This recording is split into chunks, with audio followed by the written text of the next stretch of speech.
AT, a 2022 Dodge Ram 2500 pickup driven by 44-year-old Samantha M. Kreinenkamp of Robertsville, traveling southbound on Route AT. The pickup struck the rear of the Ford Explorer. Juanita K. Winterstorfer, 64 of Villa Ridge, suffered minor injuries. A passenger, 56-year-old Sherry L. Collins of Labadie, Missouri, also had minor injuries. Both were taken by private conveyance to Mercy Hospital in Washington for treatment. They were both wearing their seatbelts.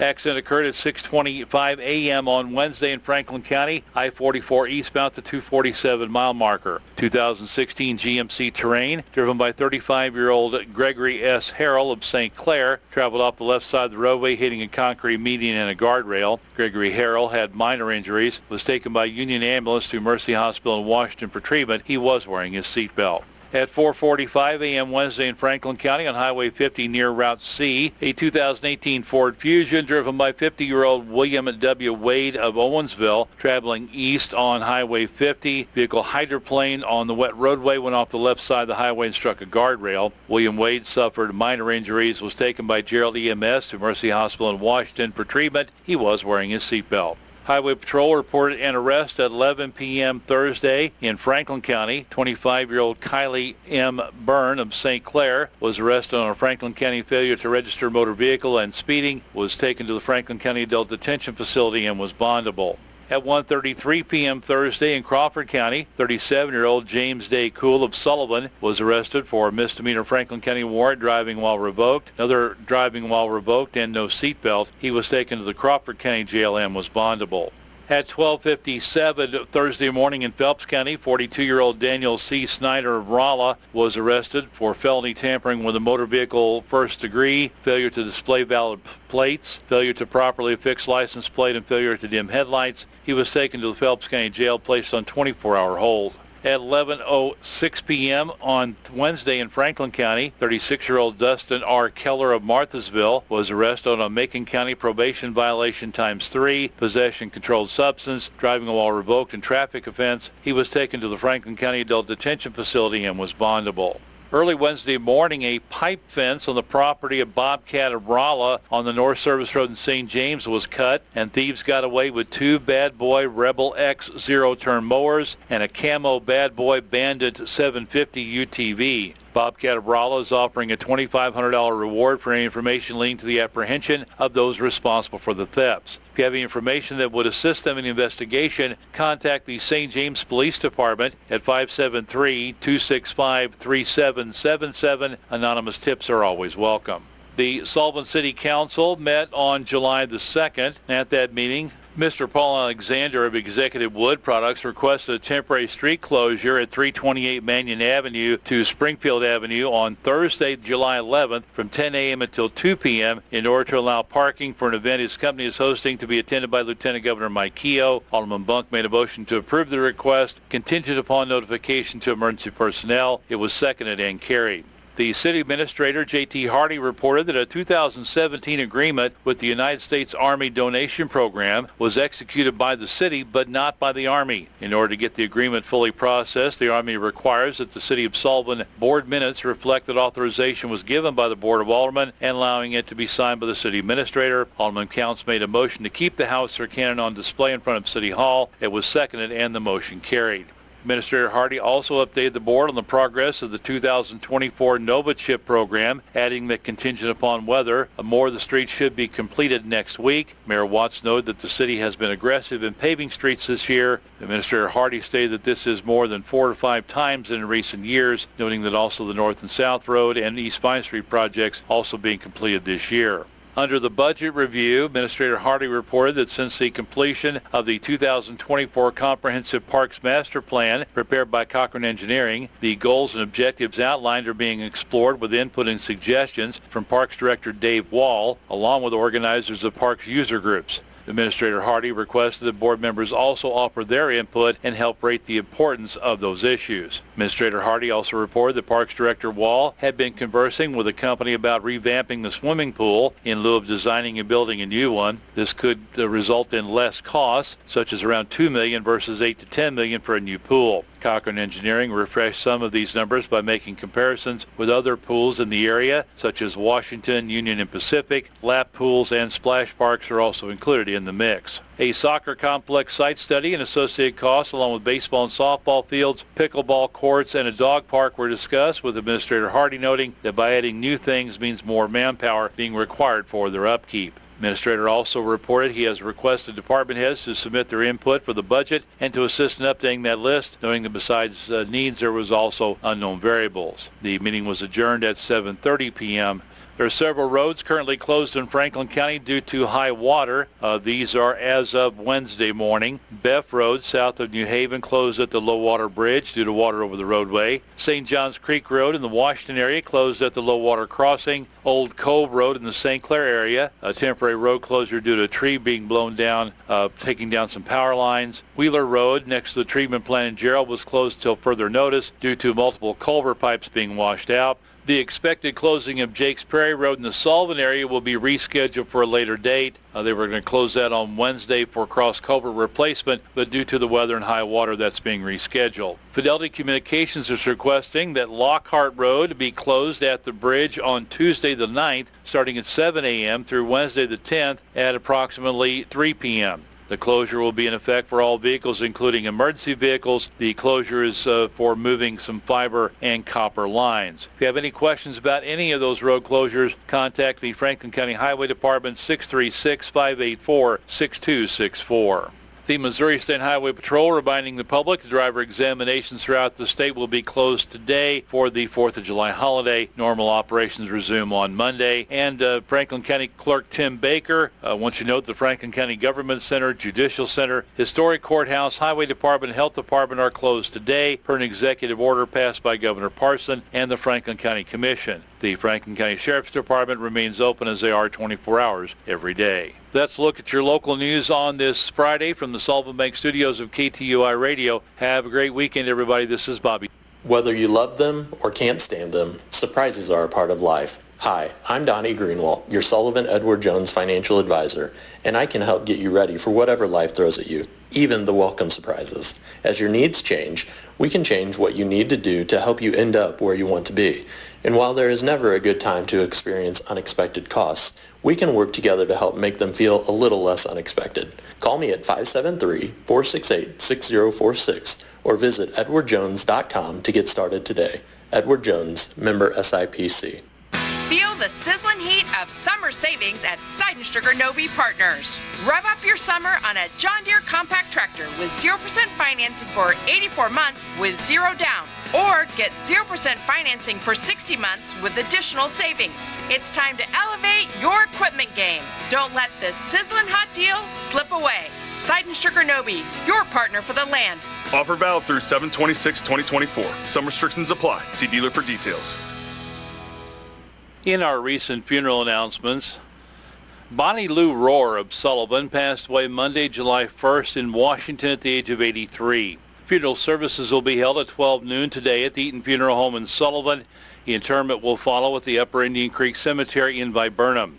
Visitation will be held from 10 a.m. until services at noon today at the Eaton Funeral Home in Sullivan for Bonnie Lou Rohr. Randall Lee Randy Parks of Viburnum passed away Thursday, June 27th at the age of 76. Funeral services will be held at 11 a.m. Saturday at the Britton Bennett Funeral Home in Steelville, with interment at Sellers Cemetery in Dillard. Visitation will be held from 4 until 8 p.m. this evening at the Britton Bennett Funeral Home in Steelville. Memorials may be given to the ASPCA, the Sellers Cemetery, or St. Jude Children's Research Hospital in memory of Randy Parks. Prairie Marie Keeney, precious daughter of Ethan and Kendra Keeney of Bland, was born last Saturday into the arms of angels. A memorial service will be held Saturday, July 6th at 4:30 p.m. at the Calvary New Life Tabernacle in Gerald, with all arrangements by the Gottenstrader Funeral Home of Owensville. Judy K. Chilton, née Carter of Wesco, passed away Sunday, June 30th at the age of 71. Funeral services will be held at 1 p.m. Monday, July 8th, and will be live streamed on Hudson Funeral Home in Steelville's Facebook page beginning at 12:55 p.m. Burial will be at Adams Cemetery in Rolla. Visitation will be held from 11 a.m. until time of services at 1 p.m. Monday at the Hudson Funeral Home in Steelville for Judy K. Chilton. The completed funeral announcements with all the survivors will air during our expanded edition of KTUI News at 8 o'clock this morning.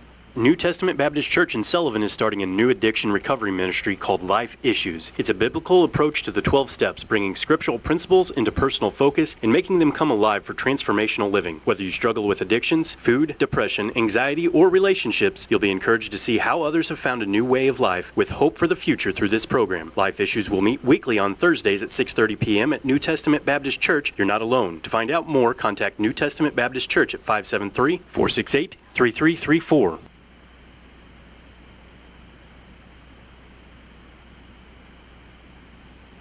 From the KTUI WeatherBug Weather Center for today, mostly cloudy, then gradually becoming sunny with a high near 81. West winds 7 to 10 miles per hour, gusty as high as 21 miles per hour. Tonight, mostly clear with low around 62. For tomorrow, sunny with a high near 85. Tomorrow night, mostly clear with low around 64. On Sunday, a slight chance of showers between 1 and 4, and a slight chance of showers and thunderstorms after 4. Sunny with a high near 89. For KTUI, I'm Mark Winston. For the last couple years, my company, Level 9 Heating and Cooling, has been telling you that when it comes to your HVAC system, you've got a guy. I want you to know that in this area, I'm that guy. My name is Ben Pence, and I'm the Level 9 Sales Manager. Level 9 is committed to making sure your heating and cooling system runs at peak efficiency, both to save you money on your monthly bills and to extend the life of your system. I also want to let you know that we now offer plumbing services with a master plumber and a journeyman plumber licensed in St. Louis County, and the surrounding areas. I'm also excited to offer the preventive maintenance program for just $25 a month. We come and check your plumbing each year and your HVAC system in the spring and the fall. Preventative maintenance members also get discounts on parts and services. Level 9 Heating and Cooling is a proud premier Lennox dealer, but we service all brands. You can contact me at 636-239-3581. Remember that when it comes to heating, cooling, and now plumbing, I'm your guy. All right, we currently have 73 degrees and sunny skies at the Sullivan Bank Studios of KTUI Radio. Bobby D with you. 27 minutes past the hour of 7 o'clock, and time about to check out what we've got for you now in sports. Taking a look at sports on this Friday from the Sullivan Bank Studios of KTUI Radio, this is Bobby D. Cardinals wound up splitting the last two games of their series in Pittsburgh, losing on Wednesday in 10 innings 5-4. They came away with a win in 10 innings 3-2 yesterday. Here's John Rooney and Ricky Horton with the Cardinals recap. With Ricky Horton, I'm John Rooney, and yesterday at PNC Park, Alec Burleson came up big time in the 10th. 1-2 the count, and the pitch to Burleson is looped towards left center field, and that's going to drop for a hit. What an at-bat for Burleson. He drives in Pajes from second, and the Cardinals lead 3-1.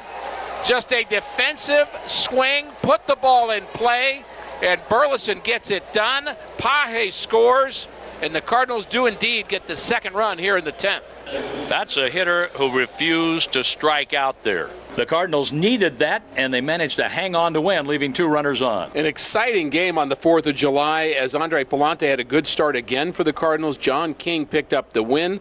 The Cardinals did not take care of a couple of opportunities in the middle of the game, but they were able to win it in the 10th. They won it 3-2, and today it's Sonny Gray 9-5 against Patrick Corbin 1-8. We're on the air at 4:50 from Washington, D.C. Thank you very much, John. We'll have that Cardinals game on the air today on 102.1 KTUI FM. Outfielder Chase Davis of the Palm Beach Cardinals A-level team was named the Florida State League Player of the Month for June. The 22-year-old Davis hit .333 across 20 games, ranking first or second in the Florida State League in OPS, slugging, on-base percentage, RBI, extra base hits, and walks. It is the second straight FSL Player of the Month win for a member of the Palm Beach team. And Cardinals closer Ryan Helsley was named the NL Reliever of the Month for June. He recorded 12 saves during the month to go with 21 strikeouts and held opponents to a .136 batting average against. Missouri football fans were treated to some extra fireworks on Thursday thanks to the commitment of four-star wide receiver Javon Boggs. Boggs joins Sean Terry as the second wide receiver commit in the 2025 recruiting class. The 6'1", 200-pounder joins Missouri from Cocoa, Florida. Rivals ranks Boggs as the 67th best player and 13th best wide receiver in the country. He held offers for more than 20 top programs around the country and was committed to Ohio State for more than 4 months before decommitting and reopening his recruitment in March. He listed a Final Four of Georgia, USC, UCF, and Missouri on his exec's account in May, but it ultimately came down to Missouri and UCF after he canceled visits to Georgia and USC. Boggs caught 93 passes for 1,493 yards and 23 touchdowns during his junior season, helping lead Cocoa to a 14-1 record and second straight Class 2S state championship. He was named Florida's Mr. Football, given to the state's top player each year. His addition to the 2025 class brings Missouri to 13 commits and gives the Tigers the 18th ranked recruiting class in the country, according to On3.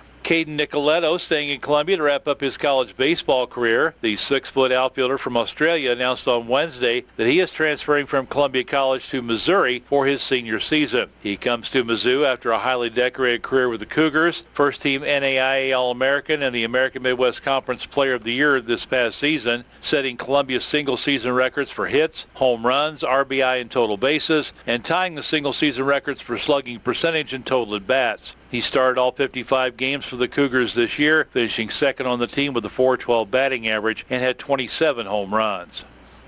In closed session at their June 20th board meeting, the Crawford County R2 School Board in Cuba accepted the resignation of high school health and PE teacher and head girls basketball coach Jet Mullally. She is taking a teaching and coaching position in Union. Beth Kite also resigned as head high school track coach. Aurora Pfeiffer stepped down as middle school track coach and was then hired as the high school head track coach. Evan Ferris was hired as the new head girls basketball coach and middle school health and PE teacher. He comes to Cuba from Bell, where he was the head girls coach. They also approved spring coaches. Randy Baus, head baseball, CJ Crater, assistant baseball, assistant high school track coaches Ron Giesler, Heath Medlock, and Caitlin Pullman, and head golf coach Tim Duarte. Scoreboard over the last couple of days. On Wednesday night, Washington Post 218 Junior Legion team defeated Kirkwood Post 156 by a score of 9-6. The Washington Senior Legion game against St. Charles was rained out. Scores from the Independence Day holiday on Thursday. The Blue Angels 15U defeating Extreme Elite Midwest 15U 7-4. Raiden Red from Sullivan 0-2 with a walk and a stolen base for the Blue Angels. The STL Gamers Gray opened up a tournament with an 8-4 win over Midwest Rebels 18U. Connor Canute from Union 0-2 with a walk, a stolen base, and a run scored. Chris Allen from Owensville 1-2 with an RBI. Landon Crammy from Owensville was 1-2 with a walk, a double, and an RBI. All that for the Gamers Gray.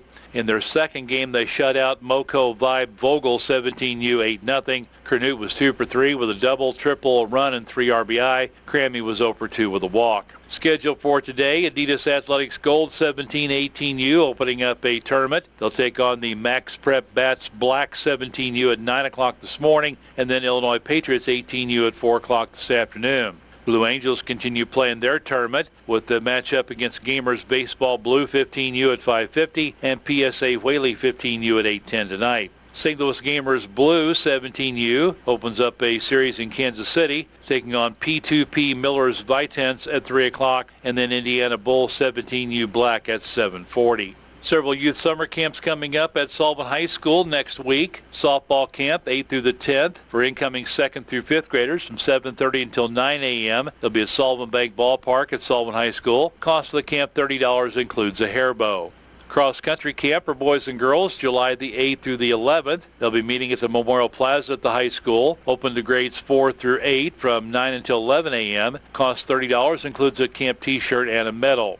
Girls golf having a camp July the 8th through the 11th at Sullivan Golf Course. Incoming grades 3 through 8 from 8 until 10 a.m. Cost $30, includes a camp t-shirt. And then the boys basketball camp is the 9th through the 11th at Sullivan Middle School Gym for incoming grades 3 through 8. 3rd through 5th graders 1 to 2:30 p.m. 6th through 8th grade from 3 till 4:30. Cost is $30, which does include a camp t-shirt. You can register for any or all these camps going to sullivaneagles.revtrak.net. Select high school and your desired camp. Register ahead of time if at all possible, but walk-ins are always welcome.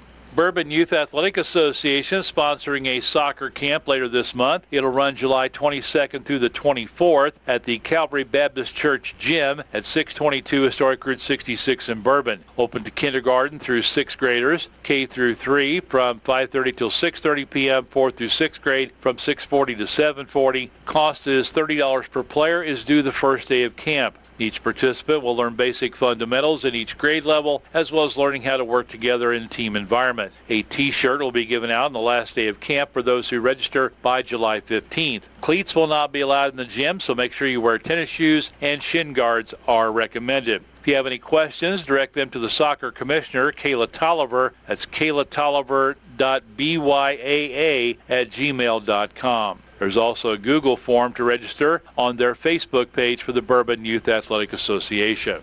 Sports on the air. Cardinals baseball tonight, starting a 4-game series in Washington, D.C. at Nationals Park against the Washington Nationals. 4:50 pregame, 5:45 first pitch. You'll hear it on 102.1 KTUI FM. That's your look at sports on this Friday from the Sullivan Bank Studios of KTUI Radio. Have a great weekend, everybody. This is Bobby D. Well, thank you very much, Bobby. All right. Hey, I'm here live now and in person, along with Mike Bittner. Morning. Hi, Michael. How's things? Yeah, well, it's been better. We've had some issues with our streaming computer. So Sam, who is out of town, is having to manually switch our screens and stuff around because our mouse is not working. Our mouse died. It got in a trap or something. Yeah, and that's very possible. Yeah, so anyway, happy birthday today. We've got several local birthdays today and over the weekend. Julie Landwehr, Jackie Thompson, Doyle Stack, Heather Bouse, and Ethan Sellers all have birthdays today. Elaine Jocelyn, Sue Henson, Lance Williamson on Saturday. Katie Barnes and Josh Wright celebrating on Sunday. Katie will be 34. If my math is correct. And Josh Wright, what's it, Sunday is this? Sunday, yeah. He gets to preach on Sunday on his birthday. That's a pretty good deal. And then anniversaries coming up on Saturday. Chris and Kathy Garner will be celebrating 33. And I think it was Bob Haithman. Yeah. Let us know that today is J.T. Hardy's 13th anniversary as Sullivan City Minister. Wow. 13 years. 13, yeah. That's what congratulations, JT. I guess it was mentioned at the council meeting on Tuesday night. So happy anniversary to JT. And see, I think I've got you. You're not. I'm close. Yeah, close enough. I'm as close as I'm ever going to get. I've never been centered. Like the old saying goes, close enough for government work. Yeah, I've never been centered, so. All right. Let's see. Well, we don't know if we're on. Are we on YouTube, I guess? Or are we not? Yeah, we are on. Yeah, that's we're streaming now. Okay, Sam so got it Sam working, got it fixed. So, yeah, but he's our engineer besides our general manager. Yeah, he's our guy that does everything pretty much. Yeah. Somebody won Powerball Wednesday. Yeah, it wasn't me. Wasn't me either because we don't live in Ohio. Oh, that's probably why. Yeah. 2, 26, 33, 55, 57, and the Powerball was 22. The Power Play was 2X.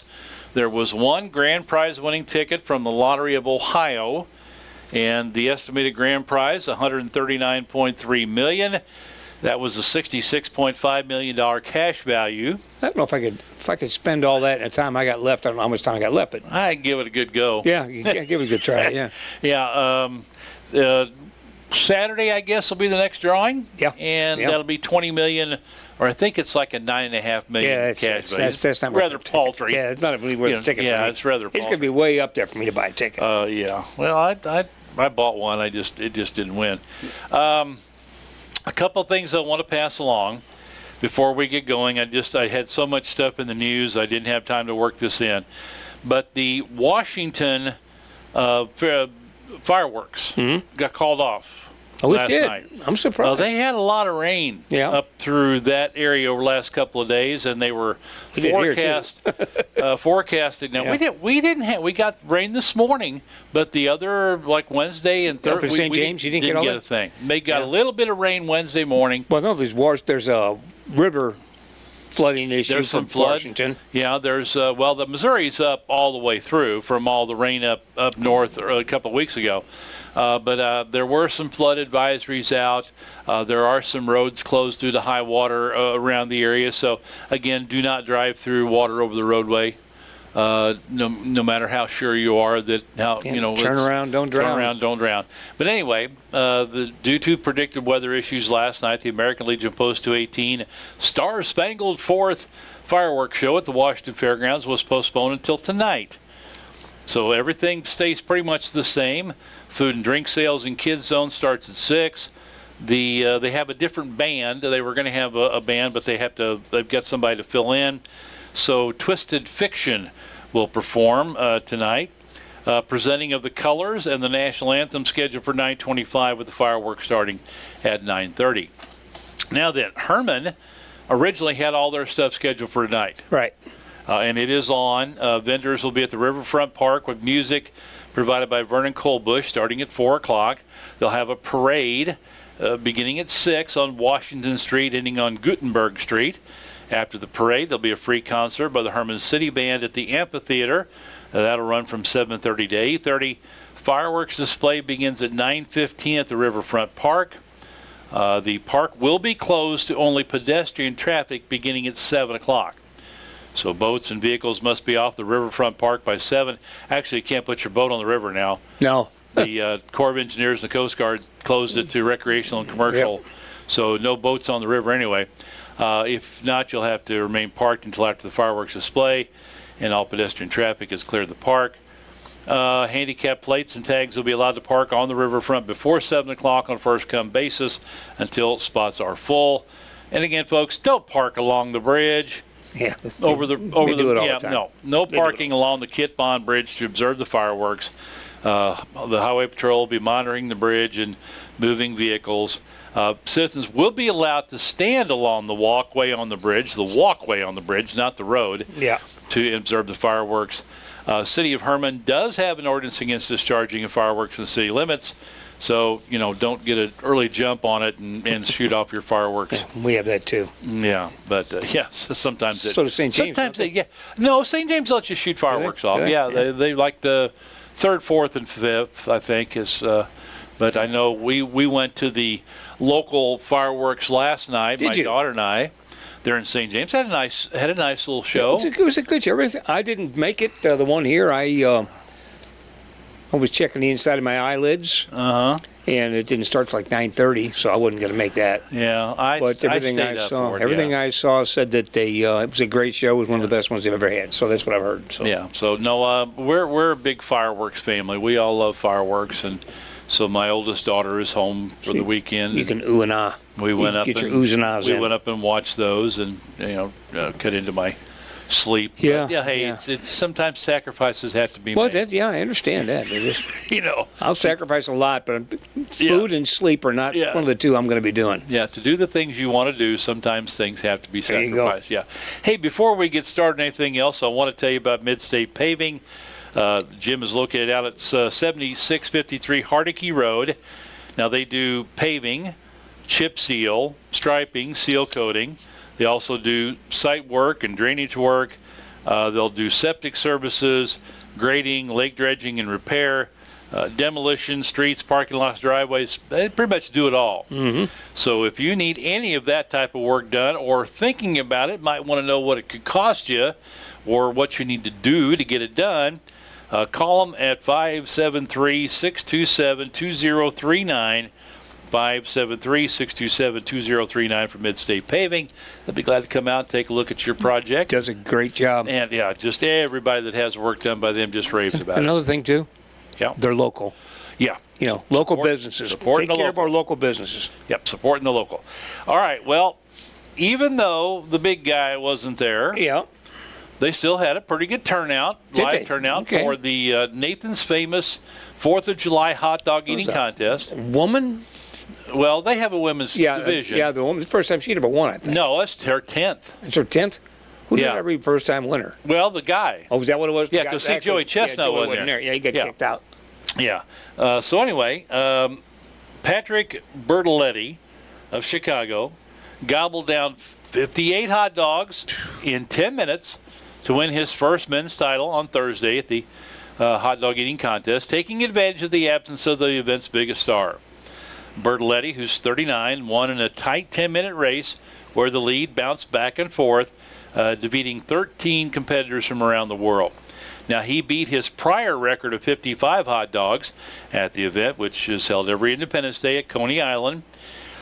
Joey Jaws Chestnut, the reigning men's champion, and the winner of 16 of the previous 17 competitions, did not attend this year over a little sponsorship tiff. Instead, he competed later in the day against 4 soldiers at a U.S. Army base in El Paso. Okay, now get this. The winner at Nathan's, 58 hot dogs in 10 minutes. Right. At this Army base, Joey did 57 in 5 minutes. Holy cow. Yeah. That's yeah. Almost seems impossible. He would have shattered his old record at that pace. Bertoletti said he lost weight and practiced for 3 months with an urgency to prepare for the Thursday event, thinking he had a good chance of winning. With Joey not here, I knew I had a shot. I was able to unlock something that I didn't know where it came from, but I'm not complaining. Earlier on Thursday, defending champion Miko Sudo of Florida, Miki Sudo, won her 10th title in the women's competition. She had 51 hot dogs in 10 minutes, which is a new women's record. I'm just happy to call this my own for another year. The 38-year-old dental hygienist won last year. She's a dental hygienist student, I should say. Wow. She did 39.5 last year to win, and then 51 and did 51 this year. Yeah, everything's going up, including hot dog. Let's see. Bertoletti's victory marks the first time the famed mustard belt has gone to someone besides Chestnut since 2015. Let's see, blah, blah, blah. It's $10,000 in prize money for the winner. Oh, I as did. well. I was wondering what that was, yeah. Prize. Last year, Joey won by downing 62 dogs and buns in 10 minutes. His record set in 2021 is 76. Wow. Now, he was a 57 after 5 minutes yesterday. 76 and 10. Yeah. Wow. He might have obliterated that record. Good, very well done. Chestnut was initially disinvited from the event over a sponsorship deal with Impossible Foods, which specializes in plant-based meat substitutes, and which advertised on ESPN throughout the Nathan's event on Thursday. Ooh, really? Yeah. Major League Eating has since said it walked back the ban, but Chestnut decided to go ahead and spend holiday with the troops anyway. Since it was banned, he made that arrangement pretty quick. Good marketing ploy so on his part. He decided to stay with it. Now, Joey said, I will not return to the Coney Island contest without an apology for Major League Eating. So this could drag on. The event in El Paso was held in an Army base, not easily accessed by the public. Still, there were a few hundred fans and soldiers that showed up to support Chestnut, some wearing hot dog costumes, another wearing a T-shirt that read, "Let Joey eat." His tally of 57 bested the 4 Fort Bliss soldiers combined, who ate a total of 49. Yeah, I can believe that. That's a pretty good amount all by itself. Yeah. Now, Chestnut expressed ahead of the event that he might not perform well without the support of the large and raucous Coney Island crowd, but afterward he said he had hit a record-setting pace. After he was done, he told the fans at Fort Bliss, "I love you guys," acknowledging the military service of his father, grandfather, and brother. "You guys pushed me hard, and I thank you so much." So that event was sponsored by Impossible Foods, though its vegan products were not used in the competition. Would they use Nathan's? Yeah, that would have been ironic, wouldn't it? Yeah.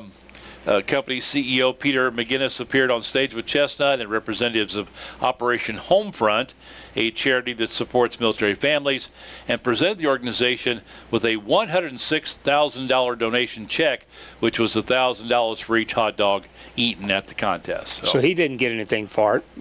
No. But the organization did. Good. That's good. Yeah, the CEO of the company, Impossible Foods, gave him some money, so that's nice. $106,000. That'll go a long way. Yeah, that'll help out a lot. All right. What can we celebrate? Let's go to Bikini Day. Aha. Yeah. I didn't get a chance to look these up, but I should have looked it up to see when. Maybe it was the day the bikini became Well, thing. let me see I here. don't know. Let bring this up. While you're doing that, Yeah, we go got ahead. Comic Sans Day. And I did look that one up back there a little bit ago, and that has to do with, they have it every Friday in July, and it has to do with an emoji or something like that you use for, it was just kind of strange. I didn't quite understand. Comic Sans, S-A-N-S. Okay, that's a what do you call it? It's font. Font, yeah. That's the word. Yeah. Yeah, okay. All right, Bikini Day.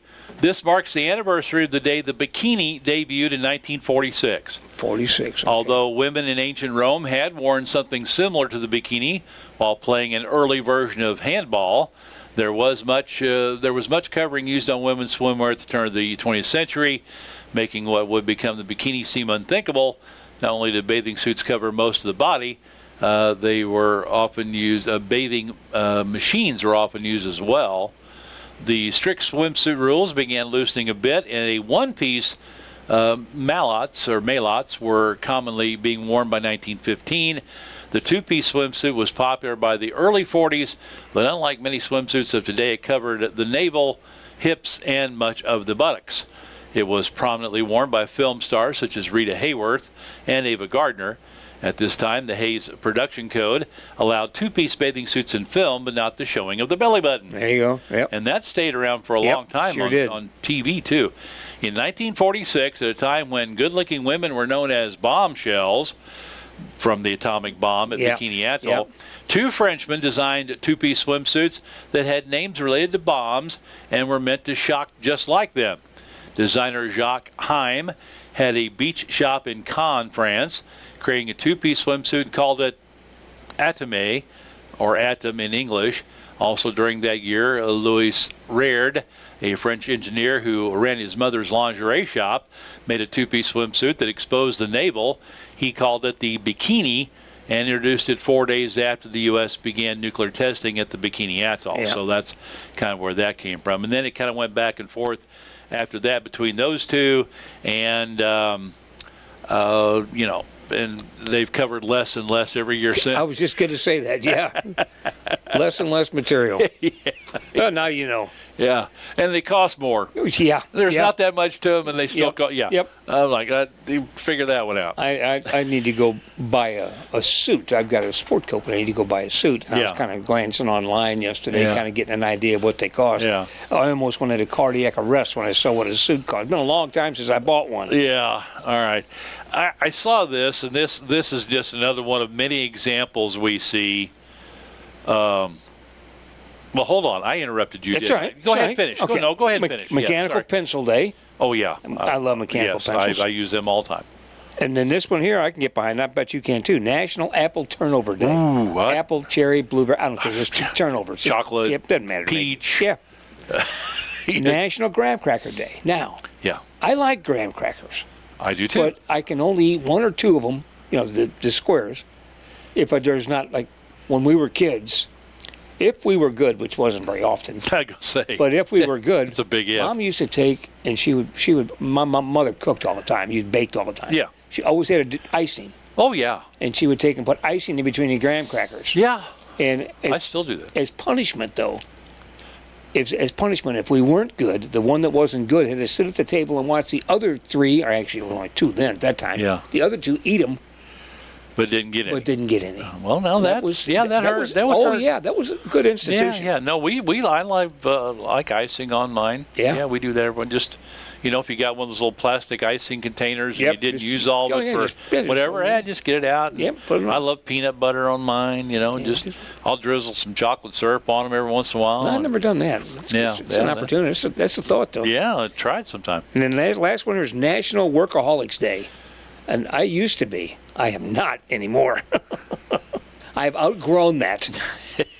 I don't know if I should consider myself a workaholic or not. I don't know. I'm not. I've got away from that quite a bit. All right. So. Well, this was something I saw on X yesterday. It doesn't have a full story, and I really haven't had time this morning to look and see if there's more further information available. But this is in Massachusetts, back east where, the liberals rule. Bill number H4750, So it's a House rule. House law. bill in Yep. Massachusetts, would remove the word father from birth certificates in the name of legal parentage equality. The new law would replace the terms man and woman with persons and replace mother with person who gave birth. Now, the bill has already passed the House and is being weighed by the Senate. Now, I'm sorry, but that's just 1% of the population dictating to 99%. I don't understand it. I'm sorry. My opinion. And they have their rights to theirs, and I accept that. I just don't understand how normally people you would consider to be relatively normal, rational, sane, and intelligent, as you would hope legislators would be, Right. can go down that road. It's all votes. It's all votes. But how many? You're talking again. Now 1%. that in that area, it may be more than 1% of the population. Yeah. Good point. I don't know. I mean, You're right. now, so you may be right there as far as how many people, but I'm sorry. It rubs me the wrong way. Yeah, and, well, it does me too. But so I don't want we're anyway. in flyover country too. So Well, it makes a big difference. we're in the middle of the world, and nobody cares what we think. No, they don't. They didn't before, and they still don't. Again, this is another example of the lack of communication, and nobody knows. The right hand doesn't know what the left hand's doing, and vice versa in the White House. President Biden told Democratic governors, he met with a bunch of them, either in person or on the phone on Wednesday. Okay. Now, he told them that he saw a doctor after his shaky debate performance last week and was given a clean bill of health. Now, I'm thinking the doctor he saw was his wife. Probably, yeah. Yeah. The comments, first reported by Politico, apparently contradict White House Press Secretary Karine Jean-Pierre, who told reporters on Tuesday that Biden had not had a medical exam since his February physical. But it was Tuesday. See, this would have been Wednesday. He might have got it Tuesday night. No, he had the no. Because he had the debate was Tuesday night. No, the debate was last Thursday. So there's no dates adding up here. Yeah. No, he said he told the governors that he had seen a doctor after his shaky debate performance last week. Okay. And was given a clean bill of health. And then Wednesday before that, she said he hadn't. No, on Tuesday of this week. Oh, okay. Tuesday of this week. I'm getting my dates messed up. Yeah. Now, she said on Tuesday of this week, reporters were they've really been harping on her about his decline in cognitive ability, and she's just giving him the old circle back and she's good at that. Yeah, and just basically not answering the questions. Actually, if you get right down to it, she's really a good press secretary for what she's got to do. Well, I don't. I mean, I'm talking about the what she has to do to circle back all the time. Well, not many people could do that. Well, she doesn't do it very well. I'm sorry, in my opinion, but that's me. But again, she told reporters Tuesday here before the holiday that Biden had not had a medical exam since his February physical. So if he had the exam at the end of last week, she didn't know about it. He didn't tell anybody about it, except the governors on Wednesday of this week. A White House spokesperson, Andrew Bates, confirmed to The Hill that Biden saw a doctor in the days after last week's debate to check in about his cold. Not about his cognitive ability, but that cold that they said he had, and he is now recovering well. Yeah. Okay, so he has a cold, and then right after the debate, they go to a Waffle House. Yeah. A staged thing at a Waffle House, and he goes walking around and shaking people's hands and getting up in their face, and he's giving them he's got a cold. Yeah. The Biden campaign said the president was hampered by a cold during the debate, during which he spoke in a quiet, raspy voice and struggled to string ideas together or rebut former President Trump's many false statements. Okay, of course, this came from a left-leaning publication. His performance had raised concerns among Democrats about the president's ability to serve a second term. Jean-Pierre added Wednesday that Biden still had a lingering cold at the time, but was doing well overall, saying he's ready to go. Now, he came out in an appearance. He's ready to go, all right. He came out in an appearance the next day and was just all full of vim and vigor. Man, he was looked like he was actually alive, as opposed to the debate. That's all he had. But anyway, the governor said after meeting with Biden Wednesday of this week that they were reassured about his campaign. They fully backed him. Biden admitted he had faltered in the debate in a Wisconsin radio interview that aired this Thursday. I had a bad night. I screwed up. I made a mistake. But I learned from my father, when you get knocked down, just get back up. And we're going to win this election. We're going to just beat Donald Trump as much as we did in 2020. That right there should prove that he doesn't have his faculties about him. Some of the country's leading media outlets, including CNN, by the way, two House Democrats and others have called for Biden to leave the presidential campaign in the wake of the debate and let a different Democrat take on Trump. All right, we'll have more coming up after the news. This is KTUI 1560 AM Sullivan. You can pick us up now on YouTube and on TuneIn. It's 8 o'clock. Here's the news. 4.1%. The Conservatives are out, the Liberals are in British parliamentary elections. After 14 years, the Conservatives suffered a landslide loss to the Liberals. Rishi Sunak succeeded as Prime Minister by the Labour Party's Keir Starmer. Conservatives lose their grip on power after 14 years. A week after his train wreck of a debate, President Biden, who visits Wisconsin today, shows no willingness to drop his re-election bid. The panic inside the Democratic Party started before the debate finished and has grown in the weeks since. Some lawmakers are publicly calling for the president to step aside, as are some donors and Biden-friendly columnists. But Joe Biden told his campaign staff this week that he's not leaving and no one's pushing him out. Even though some Democratic governors are on board with the president, there's serious concern in Congress among Democrats about their prospects this fall. Greg Clugston, Washington. A heads up, South Texas. It appears Hurricane Beryl will head your way after exiting Mexico's Yucatan Peninsula. The National Hurricane Center's Philippe Papin says Beryl is a dangerous Category 2 storm. People definitely need to hunker down right now if you're in the Yucatan Peninsula, especially between Cancun all the way down to Tulum, and basically for the entire Caribbean coast of the Yucatan Peninsula of Mexico. Driver of a pickup truck that plowed into a crowd of July 4th celebrants in New York City, killing 3 and injuring 9 others, may have been driving drunk.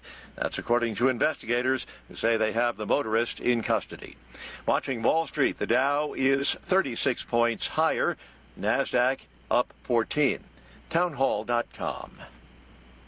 You just grin and bear it or bite the bullet when it comes to everyday pain? Don't. Try Relief Factor, a drug-free daily supplement that helps your body fight pain naturally. Relief Factor doesn't just mask pain, it helps reduce or even eliminate it. It's 100% drug-free, it's developed by doctors. In 3 weeks or less, you'll know whether it works for you like it works for me. Try Relief Factor for yourself. Go to relieffactor.com or call 1-800-4RELIEF and save on your first order. That's 1-800 and the number 4, RELIEF. What does it take for organizations to triumph? It takes the trust of people like you. And that's why an estimated 14 million givers look for the ECFA seal.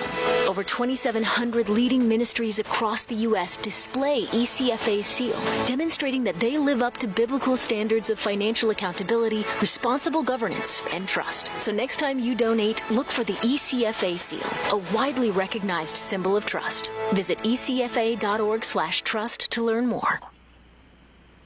The UN sounding a fresh alarm about the dangers faced by migrants leaving Africa. The United Nations, migration agencies, and the Mixed Migration Center Research Group say that more migrants and refugees from African countries such as Mali, Sudan, Nigeria, Ivory Coast, Burkina Faso, and Guinea are taking dangerous land routes in the Sahara Desert, and that's twice as deadly as the sea lanes across the Mediterranean. The Mediterranean already is the deadliest maritime route for migrants in the world. The summary of the report says that more and more refugees and migrants are traveling through areas where, quote, insurgent groups, militias, and other criminal actors operate. I'm Donna Warder. Speak your mind, you'll do some time, possibly a lot of time. Prosecutors in Russia calling for a 6-year sentence for a Russian theater director and a playwright accused of advocating terrorism in a play. They've already languished behind bars for more than a year in Vladimir Putin's Russia. News and analysis, townhall.com.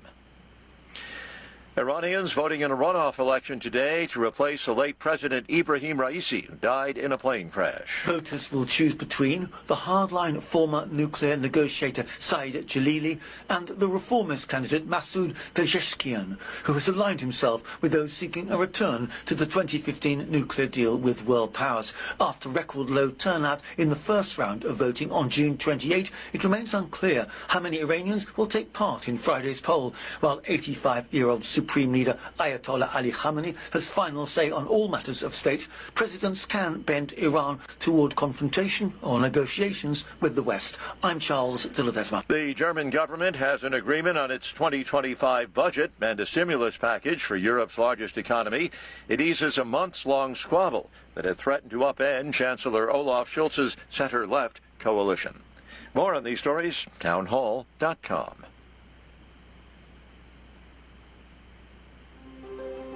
Hello, this is Steve Keeker, President of Senior Care Consulting. I'm so excited to announce that You deserve extraordinary care close to home.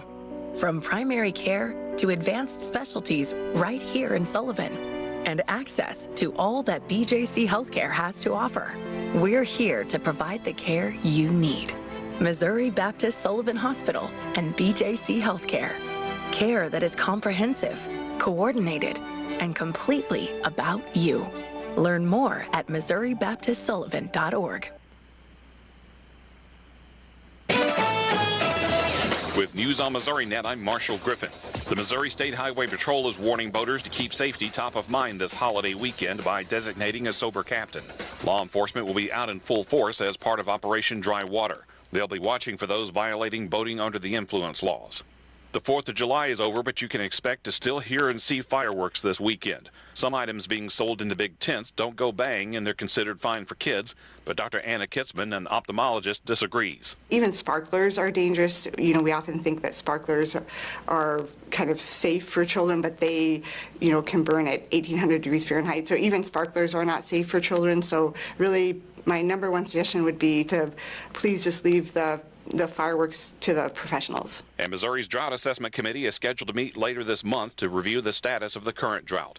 Despite increased rainfall in recent months, portions of the Show Me State are experiencing abnormally dry conditions. This is Missouri Net.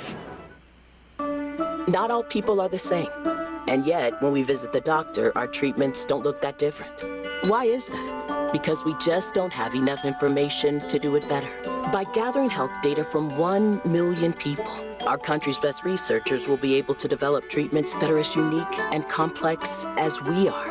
With this new information, doctors will have a better understanding of disease so they can innovate the next great breakthroughs in medicine. Learn more at joinallofus.org. Can you imagine what it must be like to have nowhere to turn as a young teen? This happens when parents struggle with addiction, may be incarcerated, or unable to care for their child. And it's devastating. Halo is the foundation of a family for children without one, surrounding them with support, meeting their basic needs, and helping them set and reach their goals. With your support, homeless youth are given a chance at a better life. Hi, this is Dale Cottrell, Chief Credit Officer at Sullivan Bank, where we are committed to being a step up in service. Our goal is to put the community back in community banking. We are incredibly grateful to be a part of the KTUI communities and strive to make them a better place for future generations. We've been here for you 129 years and plan to be here for many more. Stop by Sullivan Bank today to experience the step up in service for yourself. Finding quality dental care that accepts Medicaid can be a challenge. Look no further than Compass Health Network. Our board-certified dentists are here to make sure that you get the care you need and the respect that you deserve. Whether you need fillings, a general checkup, or major dental work, Compass Health Network is here to help. Call 844-853-8937 to schedule an appointment with a dentist near you, or visit compasshealthnetwork.org for more information. In our local reported news on this Friday from the Sullivan Bank studios of KTUI Radio, this is Bobby D. The Missouri State Highway Patrol reported several fatality accidents on Wednesday and Thursday. It was a fatality accident 7:22 p.m. Thursday in Pike County on Pike County Road 255 east of County Road 256. 20-year-old Tevin J. Blackwell of Troy, Missouri, was operating a 2018 Yamaha YZ450 motorcycle, doing a stunt when he lost control, sideswiped a parked vehicle and hit a trailer and was ejected. He was taken to Pike County Memorial Hospital by Pike County Ambulance and was pronounced deceased at 10:08 p.m. Fatality accident occurred at 7:20 p.m. Wednesday in Rawls County. William C. Sweet, 48, of Monroe City, Missouri, operating a 1999 Honda ATV, went off the left side of the roadway, hit a tree. He was pronounced at the scene by Monroe County EMS. At 6:17 p.m. Wednesday in Taney County, 45-year-old Jared A. Tharp of Forsyth was killed when his vehicle was struck by a 2015 Ford F-550 pickup that lost control and crossed the center line of the roadway. He was pronounced at the scene by the Taney County coroner. Fatality accident occurred at 3:05 p.m. Wednesday in Clay County on Highway 92 at County Highway A. 2 passengers in a 2014 Toyota Scion were killed when their vehicle struck another vehicle that was stopped waiting to make a turn. The Scion then crossed into the other lane into oncoming traffic, striking the side of a school bus, spun around and was struck by another vehicle. 35-year-old Iris Valerez Barahona of Kansas City, Missouri, was ejected from the vehicle and was pronounced at the scene. 32-year-old Griselda Rodriguez Apolinar of Kansas City was taken to Liberty Hospital, where she was pronounced by a doctor. It was a pedestrian fatality at 4:45 a.m. Wednesday in St. Louis County on South Hanley Road north of Sunnan Road. Marcus C. Collins, 34, of St. Louis, stepped out into traffic and was struck by a 2011 Chevy Equinox driven by 53-year-old Brian J. Fox of High Ridge. Marcus Collins was taken to Barnes Jewish Hospital, where he was pronounced by a physician. Brian J. Fox was not injured. There was an accident in Washington County at 4:30 a.m. Thursday, Route F near Buckskin Road. A 2022 Ram pickup driven by 45-year-old Toby S. Dunlap of Potosi was traveling south, went off the west side of the roadway, struck an embankment and a tree. Toby Dunlap suffered minor injuries. Passengers, 33-year-old LaShonda N. Spurlock of Middleton and 29-year-old Corey M. Whitley of Potosi also had minor injuries. All were taken by Washington County Ambulance to Washington County Memorial Hospital for treatment. None of the occupants of the vehicle were wearing their seatbelt. There was an accident at 2:16 a.m. Thursday in Phelps County on I-44 eastbound at the 189-mile marker. A 2023 Freightliner Cascadia, driven by 58-year-old Emmanuel L. Remy of Salisbury, Maryland, traveling east on I-44, went off the right side of the roadway, struck a construction sign, and overturned onto its passenger side. Emmanuel Remy suffered minor injuries, was taken by Phelps Health Ambulance to Phelps Health Hospital in Rolla for treatment. He was wearing his seatbelt. There was an accident at 3:40 p.m. Wednesday in Washington County on Highway AA near Overland Road. A 2009 Ford Escape driven by 60-year-old Brian D. Clutchy of Potosi was traveling south, failed to negotiate a left curve, went off the right side of the roadway. The vehicle then overturned, hitting a fence and a tree before coming to rest. 60-year-old Brian D. Clutchy of Potosi suffered serious injuries. He was transported by Washington County Ambulance District to Mercy Hospital South for treatment. He was not wearing his seatbelt. Accident reported at 1:23 p.m. Wednesday in Franklin County on Route AT at US 50. A 2018 Ford Explorer operated by 64-year-old Juanita A. Winterstorfer of Villa Ridge was stopped at Route AT. A 2022 Dodge Ram 2500 pickup driven by 44-year-old Samantha M. Kreinenkamp of Robertsville, traveling southbound on Route AT. The pickup struck the rear of the Ford Explorer. Juanita K. Winterstorfer, 64, of Villa Ridge, suffered minor injuries. A passenger, 56-year-old Sherry L. Collins of Labadie, Missouri, also had minor injuries. Both were taken by private conveyance to Mercy Hospital in Washington for treatment. They were both wearing their seatbelts.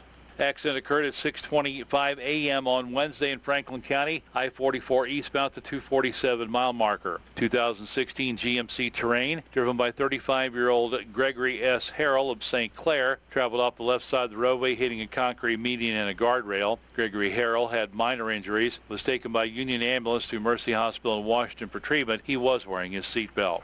At 4:45 a.m. Wednesday in Franklin County on Highway 50 near Route C, a 2018 Ford Fusion driven by 50-year-old William W. Wade of Owensville, traveling east on Highway 50. Vehicle hydroplaned on the wet roadway, went off the left side of the highway and struck a guardrail. William Wade suffered minor injuries, was taken by Gerald EMS to Mercy Hospital in Washington for treatment. He was wearing his seatbelt. Highway Patrol reported an arrest at 11 p.m. Thursday in Franklin County. 25-year-old Kylie M. Byrne of St. Clair was arrested on a Franklin County failure to register motor vehicle and speeding, was taken to the Franklin County Adult Detention Facility and was bondable. At 1:33 p.m. Thursday in Crawford County, 37-year-old James Day Cool of Sullivan was arrested for a misdemeanor Franklin County warrant, driving while revoked, another driving while revoked, and no seatbelt. He was taken to the Crawford County Jail and was bondable.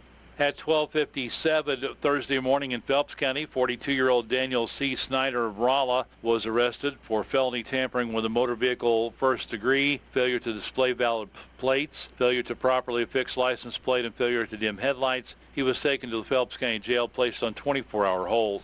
At 11:06 p.m. on Wednesday in Franklin County, 36-year-old Dustin R. Keller of Marthasville was arrested on a Macon County probation violation ×3, possession of controlled substance, driving while revoked, and traffic offense. He was taken to the Franklin County Adult Detention Facility and was bondable.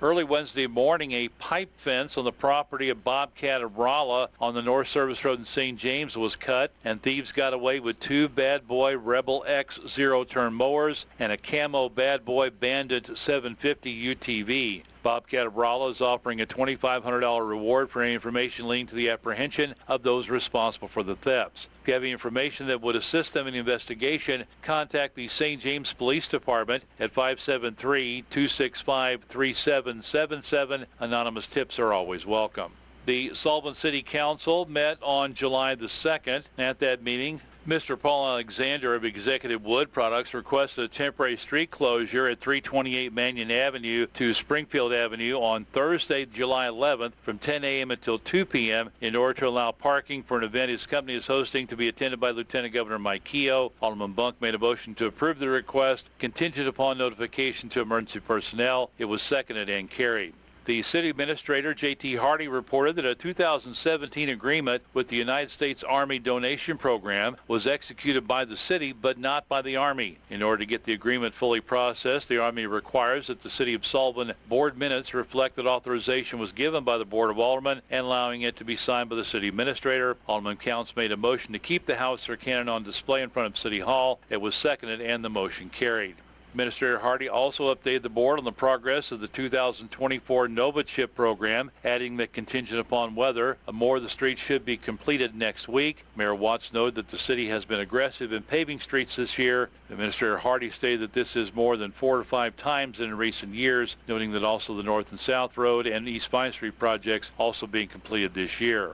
Under the budget review, Administrator Hardy reported that since the completion of the 2024 Comprehensive Parks Master Plan prepared by Cochran Engineering, the goals and objectives outlined are being explored with input and suggestions from Parks Director Dave Wall, along with organizers of parks user groups. Administrator Hardy requested that board members also offer their input and help rate the importance of those issues. Administrator Hardy also reported that Parks Director Wall had been conversing with a company about revamping the swimming pool in lieu of designing and building a new one. This could result in less costs, such as around $2 million versus $8 to $10 million for a new pool. Cochran Engineering refreshed some of these numbers by making comparisons with other pools in the area, such as Washington, Union, and Pacific. Lap pools and splash parks are also included in the mix. A soccer complex site study and associated costs, along with baseball and softball fields, pickleball courts, and a dog park were discussed, with Administrator Hardy noting that by adding new things means more manpower being required for their upkeep. Administrator also reported he has requested department heads to submit their input for the budget and to assist in updating that list, knowing that besides needs, there was also unknown variables. The meeting was adjourned at 7:30 p.m. There are several roads currently closed in Franklin County due to high water. These are as of Wednesday morning. Beff Road south of New Haven closed at the low water bridge due to water over the roadway. St. John's Creek Road in the Washington area closed at the low water crossing. Old Cove Road in the St. Clair area, a temporary road closure due to a tree being blown down, taking down some power lines. Wheeler Road next to the treatment plant in Gerald was closed till further notice due to multiple culvert pipes being washed out. The expected closing of Jake's Prairie Road in the Sullivan area will be rescheduled for a later date. They were going to close that on Wednesday for cross culvert replacement, but due to the weather and high water, that's being rescheduled. Fidelity Communications is requesting that Lockhart Road be closed at the bridge on Tuesday the 9th, starting at 7 a.m. through Wednesday the 10th at approximately 3 p.m. The closure will be in effect for all vehicles, including emergency vehicles. The closure is for moving some fiber and copper lines. If you have any questions about any of those road closures, contact the Franklin County Highway Department, 636-584-6264. The Missouri State Highway Patrol reminding the public the driver examinations throughout the state will be closed today for the 4th of July holiday. Normal operations resume on Monday. And Franklin County Clerk Tim Baker wants you to note the Franklin County Government Center, Judicial Center, Historic Courthouse, Highway Department, Health Department are closed today per an executive order passed by Governor Parson and the Franklin County Commission. The Franklin County Sheriff's Department remains open as they are 24 hours every day. Let's look at your local news on this Friday from the Sullivan Bank Studios of KTUI Radio. Have a great weekend, everybody. This is Bobby.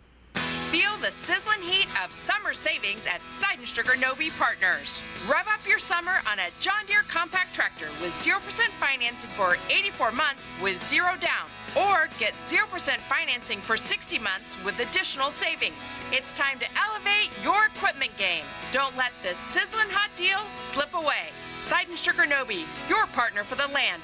Offer valid through 7/26/2024. Some restrictions apply. See dealer for details.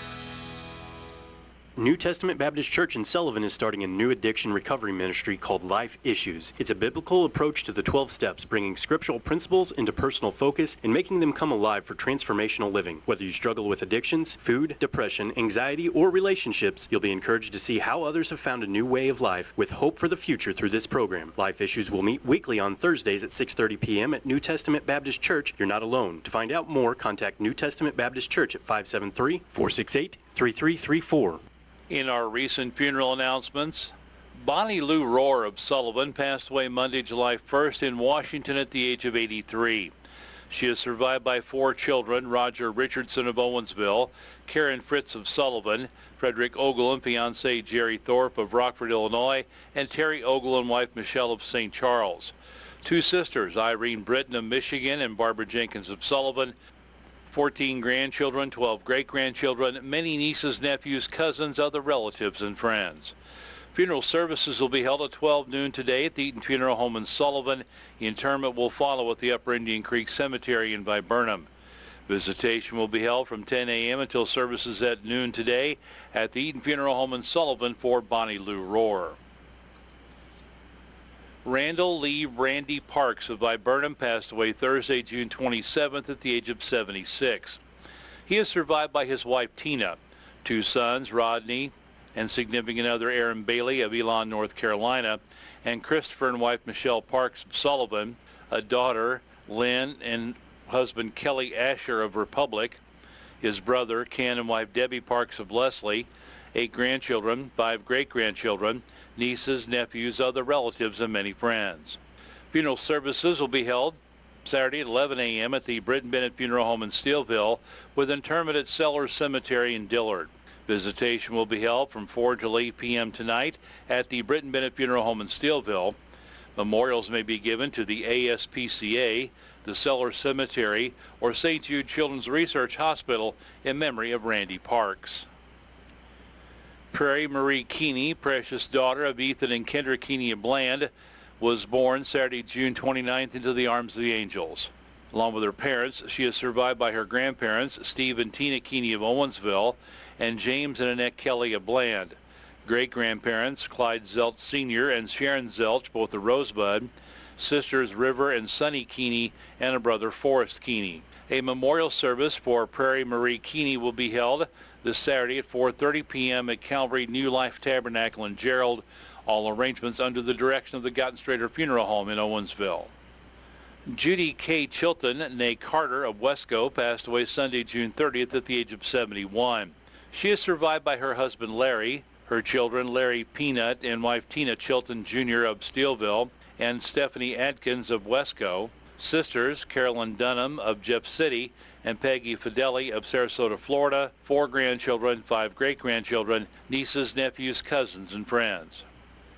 Visitation will be held from 11 a.m. until 1 p.m. on Monday, July 8th at the Hudson Funeral Home in Steelville. Funeral services will follow at 1 o'clock and will be live streamed on Hudson Funeral Home in Steelville's Facebook page beginning at 12:55 p.m. Burial will be at the Adams Cemetery in Rolla for Judy K. Chilton. Your 401k is likely one of your most important assets, but it's only one part of a comprehensive retirement strategy. Edward Jones can help you understand how your retirement assets fit into your entire retirement picture so you can work toward meeting your unique retirement goals. Contact me, Donnie Greenwald, your Sullivan Edward Jones financial advisor at number 10 First Community Plaza in Sullivan. Edward Jones, member SIPC. Taking a look at sports on this Friday from the Sullivan Bank studios of KTUI Radio, this is Bobby D. Cardinals wound up splitting the last two games of their series in Pittsburgh, losing on Wednesday in 10 innings 5-4. They came away with a win in 10 innings 3-2 yesterday. Here's John Rooney and Ricky Horton with the Cardinals recap. With Ricky Horton, I'm John Rooney, and yesterday at PNC Park, Alec Burleson came up big time in the 10th. 1-2 the count, and the pitch to Burleson is looped towards left center field, and that's going to drop for a hit. What an at-bat for Burleson. He drives in Pajes from second, and the Cardinals lead 3-1. Just a defensive swing, put the ball in play, and Burleson gets it done. Pajes scores, and the Cardinals do indeed get the second run here in the 10th. That's a hitter who refused to strike out there. The Cardinals needed that, and they managed to hang on to win, leaving two runners on. An exciting game on the 4th of July as Andre Palante had a good start again for the Cardinals. John King picked up the win. The Cardinals did not take care of a couple of opportunities in the middle of the game, but they were able to win it in the 10th. They won it 3-2, and today it's Sonny Gray 9-5 against Patrick Corbin 1-8. We're on the air at 4:50 from Washington, D.C. Thank you very much, John. We'll have that Cardinals game on the air today on 102.1 KTUI FM.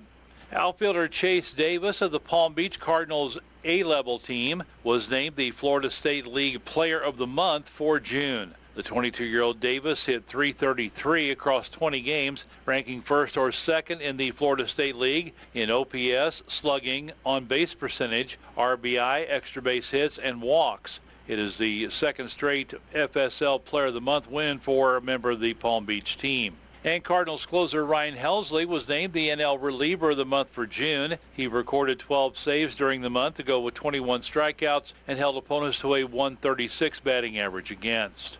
Missouri football fans were treated to some extra fireworks on Thursday thanks to the commitment of four-star wide receiver Javon Boggs. Boggs joins Sean Terry as the second wide receiver commit in the 2025 recruiting class. The 6'1", 200-pounder joins Missouri from Cocoa, Florida. Rivals ranks Boggs as the 67th best player and 13th best wide receiver in the country. He held offers from more than 20 top programs around the country and was committed to Ohio State for more than 4 months before decommitting and reopening his recruitment in March. He listed a Final Four of Georgia, USC, UCF, and Missouri on his exec's account in May, but it ultimately came down to Missouri and UCF after he canceled visits to Georgia and USC. Boggs caught 93 passes for 1,493 yards and 23 touchdowns during his junior season, helping lead Cocoa to a 14-1 record and second straight Class 2S state championship. He was named Florida's Mr. Football, given to the state's top player each year. His addition to the 2025 class brings Missouri to 13 commits and gives the Tigers the 18th-ranked recruiting class in the country, according to On3.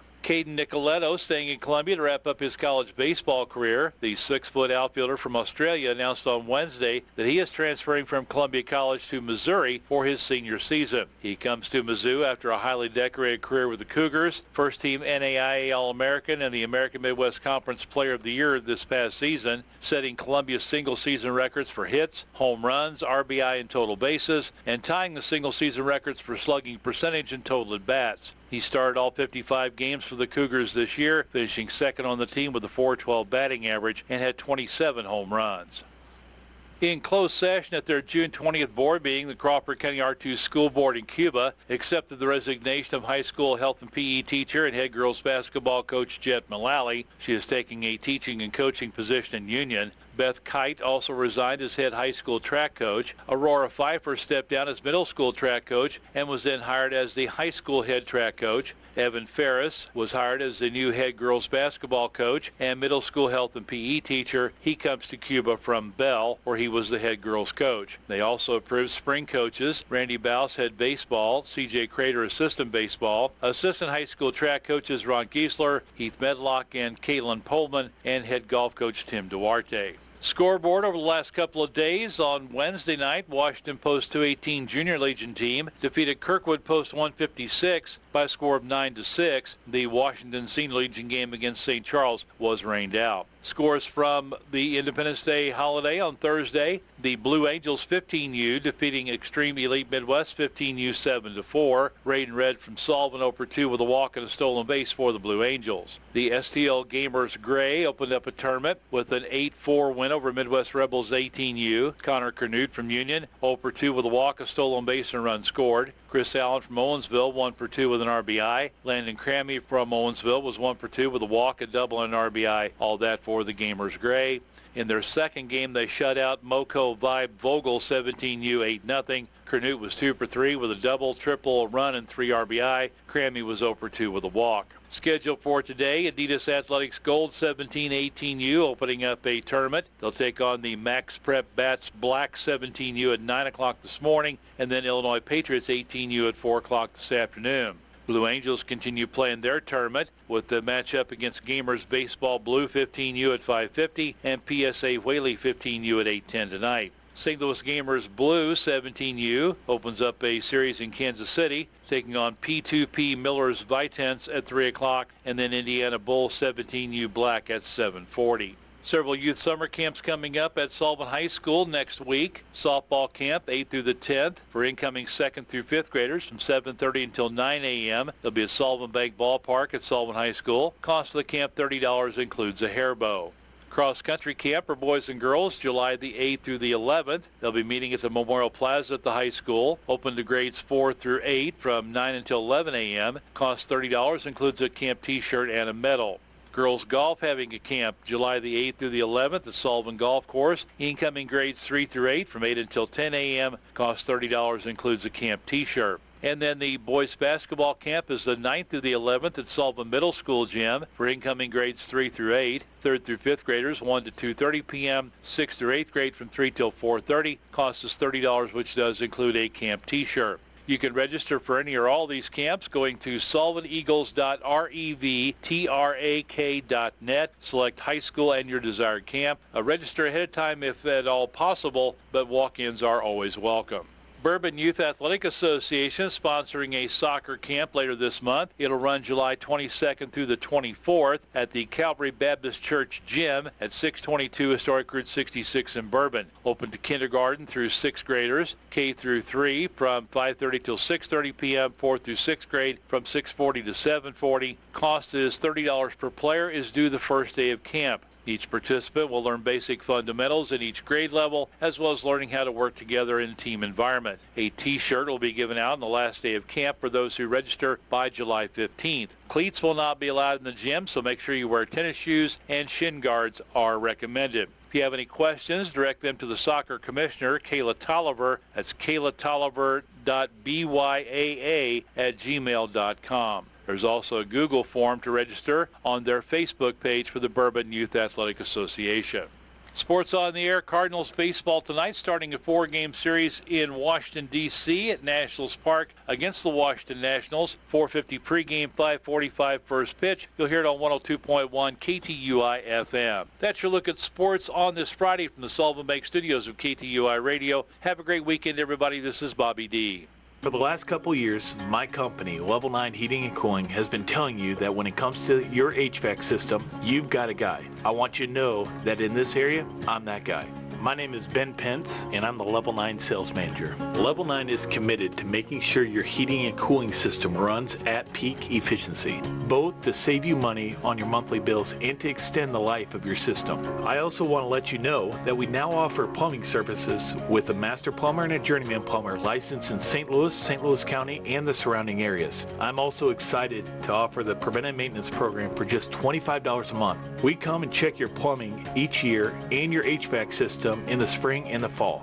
Preventative maintenance members also get discounts on parts and services. Level 9 Heating and Cooling is a proud premier Lennox dealer, but we service all brands. You can contact me at 636-239-3581. Remember that when it comes to heating, cooling, and now plumbing, I'm your guy. All right. We're back here at the Sullivan Bank Studios of KTUI Radio. Bobby D sitting in for Sam. Mike Bittner is alongside across the way. It's a red Friday. Of course, as you can see, we are both wearing our red shirts. Remember, everyone deployed. You bet.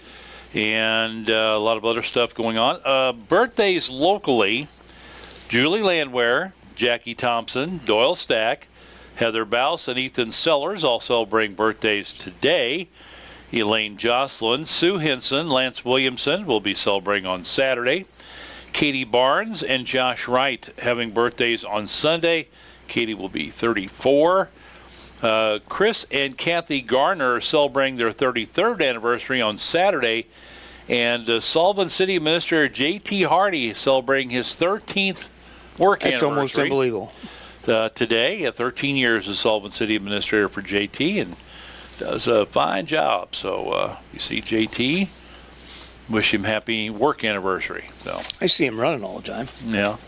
He runs more than anybody I've ever seen. He runs so he can do a good job with the city administrator stuff. Yeah. Mm-hmm. Let's see what I got here. U.S. new vehicle sales rose only slightly in the second quarter, despite larger discounts and slightly lower prices.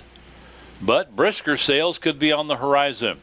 Auto industry analysts say they expect prices to drop further, and there's a possibility of interest rate cuts that would make taking out a loan for a new vehicle more affordable. Overall, U.S. sales were up only 0.1% compared to a year ago. Yeah, but that's still a big number, 0.1% of 1% still. As still high prices kept many potential buyers out of the market, according to preliminary tallies on Tuesday by MotorIntelligence.com, something I'm sure that we all subscribe to. Yes.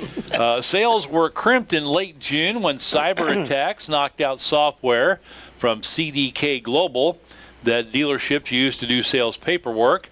CDK said most dealers were back up by Tuesday afternoon, but companies such as General Motors said the problem pushed some deliveries into the third quarter. Analysts say inventories on dealer lots are building, especially for pickup trucks and other higher-priced vehicles. Discounts vary by demand for vehicles with smaller, less expensive models and gas-electric hybrids generally being in shorter supply. Many customers are delaying purchases, figuring that the bigger discounts and lower interest rates are coming. Waiting may be the optimal strategy here. That from Cox Automotive senior economist Charlie Chesbrough.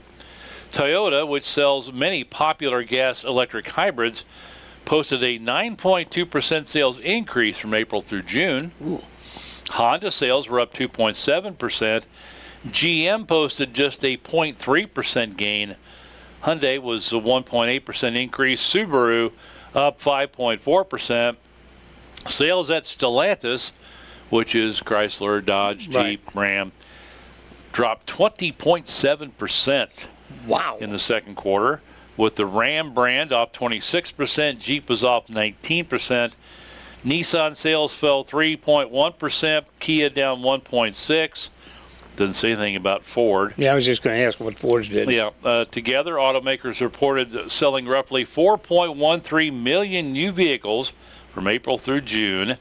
That's on pace to reach forecasts of nearly 16 million for the year, a little above last year's 15.6 million. Let's see. Ivan Drury, the director of insights at Edmunds.com, said interest rates for new vehicles are averaging just above 7%, a high number for people who bought or leased vehicles years ago, but now find they need to replace their rides. Many, he said, are going for what fewer lower-priced vehicles remain in the mid to upper $20,000 range. The stuff that's affordable, that's where it's at. You really have to have an attractive product at an attractive price for it to move today. For instance, the sales of the Chevrolet Trax compact SUV, which starts at $20,400, excluding shipping, were up 152.7%. Wow. For the quarter. Yeah. Okay. So. What they don't tell you is the incentives on it either. Yeah. There's a lot of incentives out there as well. Yeah. Since the coronavirus pandemic began early 2020, autos have been in short supply as a shortage of vital computer chips hobbled production. Coupled with strong demand, the lack of cars drove average prices to a peak of near $50,000 by December of 2022. Yep. But this year, chip supplies have improved, production up, supplies are on the rise. In June, dealers had about 3 million vehicles in stock, 55% more than a year ago. So, Well, I've been looking at trucks. Yeah. Yeah, myself. I've been looking Yeah. at used trucks, something a year or two old. Yeah. Holy mackerel. I mean, they're off the charts. I mean, there's no way I can, it's crazy. I can't, I'm not even going to look at them because there's no point. No, it's... They're way over, as far as I'm concerned, they're way overpriced. Yeah. If you got one and you can sell it, you'll make some money on it. Well, that's for sure. I'm holding on to mine. I don't blame you. Well, you got yours right before they went stupid. Well, but it had already gone up when I bought mine. Yeah, but I mean, they weren't as bad as they are now. Well, it did go up but you some. got a nice truck, too. That's a real nice truck. But it had started to go up by the time I bought mine, but I didn't have a choice. Yeah. I was at the point You where didn't have a choice at all. Yeah, It was either walk or fix it. Yeah. Or your wife would. You're not going to let your wife walk. I know that. She wouldn't. She's going to tell you so. No, she wouldn't. Yeah, no. Put a light on the back of your shoes so they can see you Yeah. as you're walking. I'd be wearing one of those lime green shirts Yep, with the yep. reflective tape on it. Yeah. Start early and yeah. Anyway, I don't know if you heard about Oakland mayor, her house getting raided here recently. Oakland, California. No. Yeah. Federal investigators say that Oakland Mayor Xing Thao received contributions laundered through a sex trafficking and drug ring. Wow. At the center of that ongoing case is Andy Duong, the son of the Duong family, which makes sense. The family works as Oakland's recycling contractor. Here you go, the old mafia connections to the trash haulers. Now they're the triads, isn't that what the triad was, now they're in the recycling instead of the trash. Oh, they're recycling, Yeah. all right. According to the report, Duong, who's a former owner of the now-closed music cafe, faces accusations of using the cafe as a front for sex trafficking and drug operations. Imagine that. Yeah. This venue, which also operated as a karaoke lounge, was connected by state authorities to drug dealing, pimping, and human trafficking prior to its closure. Duong allegedly recruited dozens of people to write the checks to the campaigns of candidates running for public positions in Oakland. The Music Cafe was one of the biggest sources of the money given to Oakland politicians through this alleged illegal scheme orchestrated by Andy Duong, and the mayor was one of those people. Wow. Yeah. That's not a good deal. Yeah, you got to watch that stuff when you're in politics. Yep. I found this rather interesting, and I know you got some stuff over there, No, that's but I want okay. to get Go ahead. that. No, it's just fine. Archaeologists conducting excavations at the site of a church have unearthed a marble shrine. I saw that. Yeah, containing a relic that they believe may be tied to Moses receiving the Ten Commandments. Yep. I read that. Yeah, that's amazing. Yeah, the shrine contained a 1,500-year-old ivory box adorned with Christian motifs, according to an Innsbruck University press release. The item was discovered by archaeologists from Innsbruck University in southern Austria under an altar inside a chapel at the summit of Bergbickel, a small hill in the municipality of Urschen. Since 2016, archaeologists from the University of Innsbruck have been carrying out excavations in Urschen, which is part of the Carthaginian Drava Valley. All of you who know, Yeah, we don't Austria, know, but they might know. Yeah, we know of around 40 ivory boxes of this kind worldwide, and as far as I know, the last time one of these was found was during excavations around 100 years ago. The few pyxes that exist are either preserved in cathedral treasures or exhibited in museums. The lead archaeologist, Gerald Gerber, said during the release, one motif shows a man turning his head with a hand rising out of the sky above him, placing something between the person's arms, followed by depictions of biblical figures. This is the typical depiction of the handing over of the laws to Moses on Mount Sinai, the beginning of the covenant between God and man from the Old Testament. The last motif depicts a man in a chariot with 2 horses harnessed to it. The motif also features the same hand coming out of the clouds, pulling this figure up into heaven. We assume that this is a depiction of the ascension of Christ, the fulfillment of the covenant with God. The depiction of scenes from the Old Testament and their connection with scenes from the New Testament are typical of late antiquity, and thus fits in with our PYX, P-Y-X, I guess. However, the depiction of the ascension of Christ with a so-called biga, a two-horse chariot, is very special and was previously unknown. The researchers discovered 2 Christian churches, a cistern, and the personal belongings of the settlement's former inhabitants at this archaeological dig in Urshan. Toward the end of the Roman Empire, when times were more uncertain, settlers resided on hilltops that were easier to defend, abandoning the valleys. Researchers are conducting further investigations of the origin of the ivory, the metallic components, and the wooden parts that were also found in the marble box.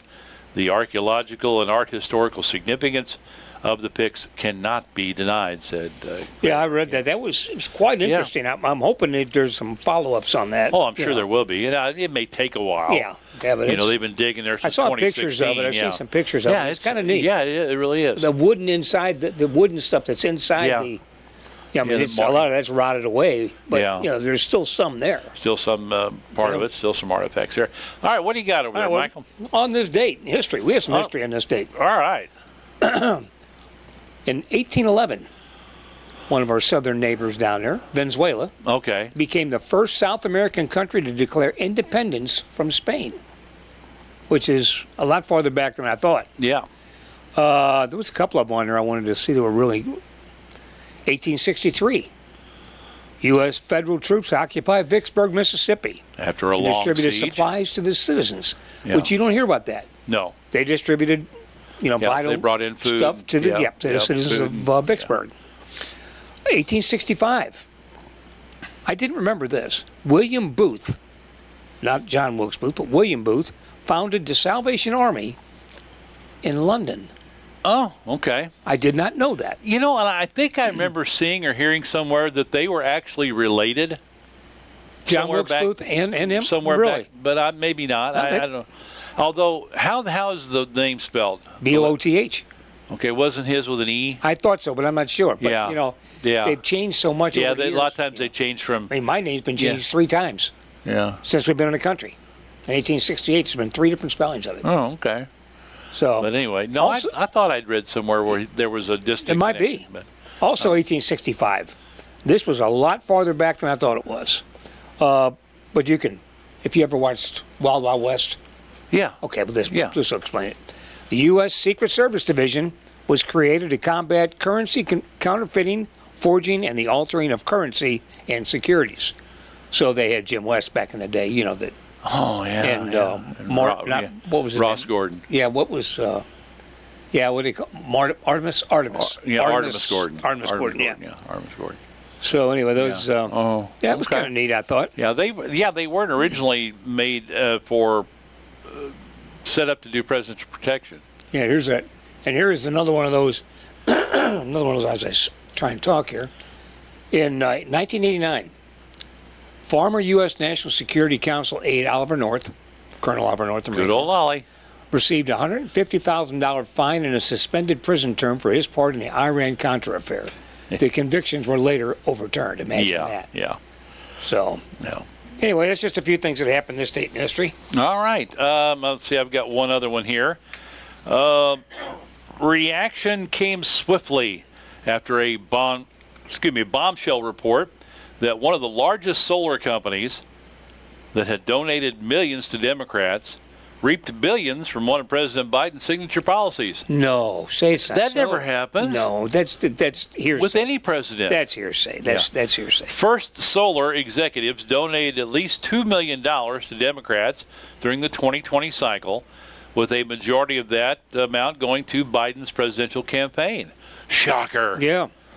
That according to the Associated Press. The company, the largest manufacturer of solar panels in the U.S., was perhaps the biggest beneficiary from $1 billion in Inflation Reduction Act spending geared toward environmental concerns. Tom Pyle, president of the American Energy Alliance, called the report, quote, revealing on so many levels, unquote.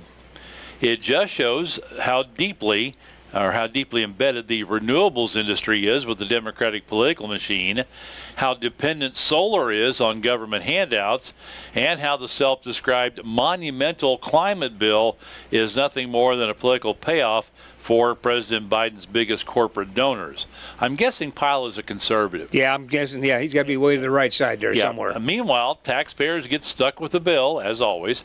Ratepayers get to pay even more for their electricity, and environmental treasures like 100-year-old Joshua trees get mowed down to make room for the solar panels. I'm sorry, that's an ugly tree. If you've never seen one, they're like a deformed palm tree. Yeah. I know they're in the Bible, I understand that, but still. Yeah. But anyway, Senator John Barrasso, Republican from Wyoming, the top Republican on the Senate Energy and Commerce Committee, also slammed the news, saying First Solar investors are enriching themselves through their political connections.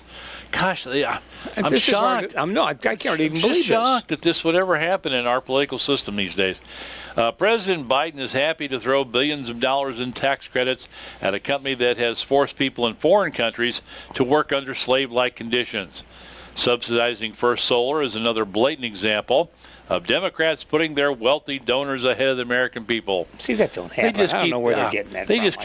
just keep, accusing each other of doing the same thing. But what do the conservatives do about it? Nothing. They sit on their duff. Yep, just let it happen. Yeah. In the House's equivalent committee, Representative John James, a Republican from Michigan, said Americans should not be surprised. Oh, really? Boy, he's right on top of it, isn't he? Yeah.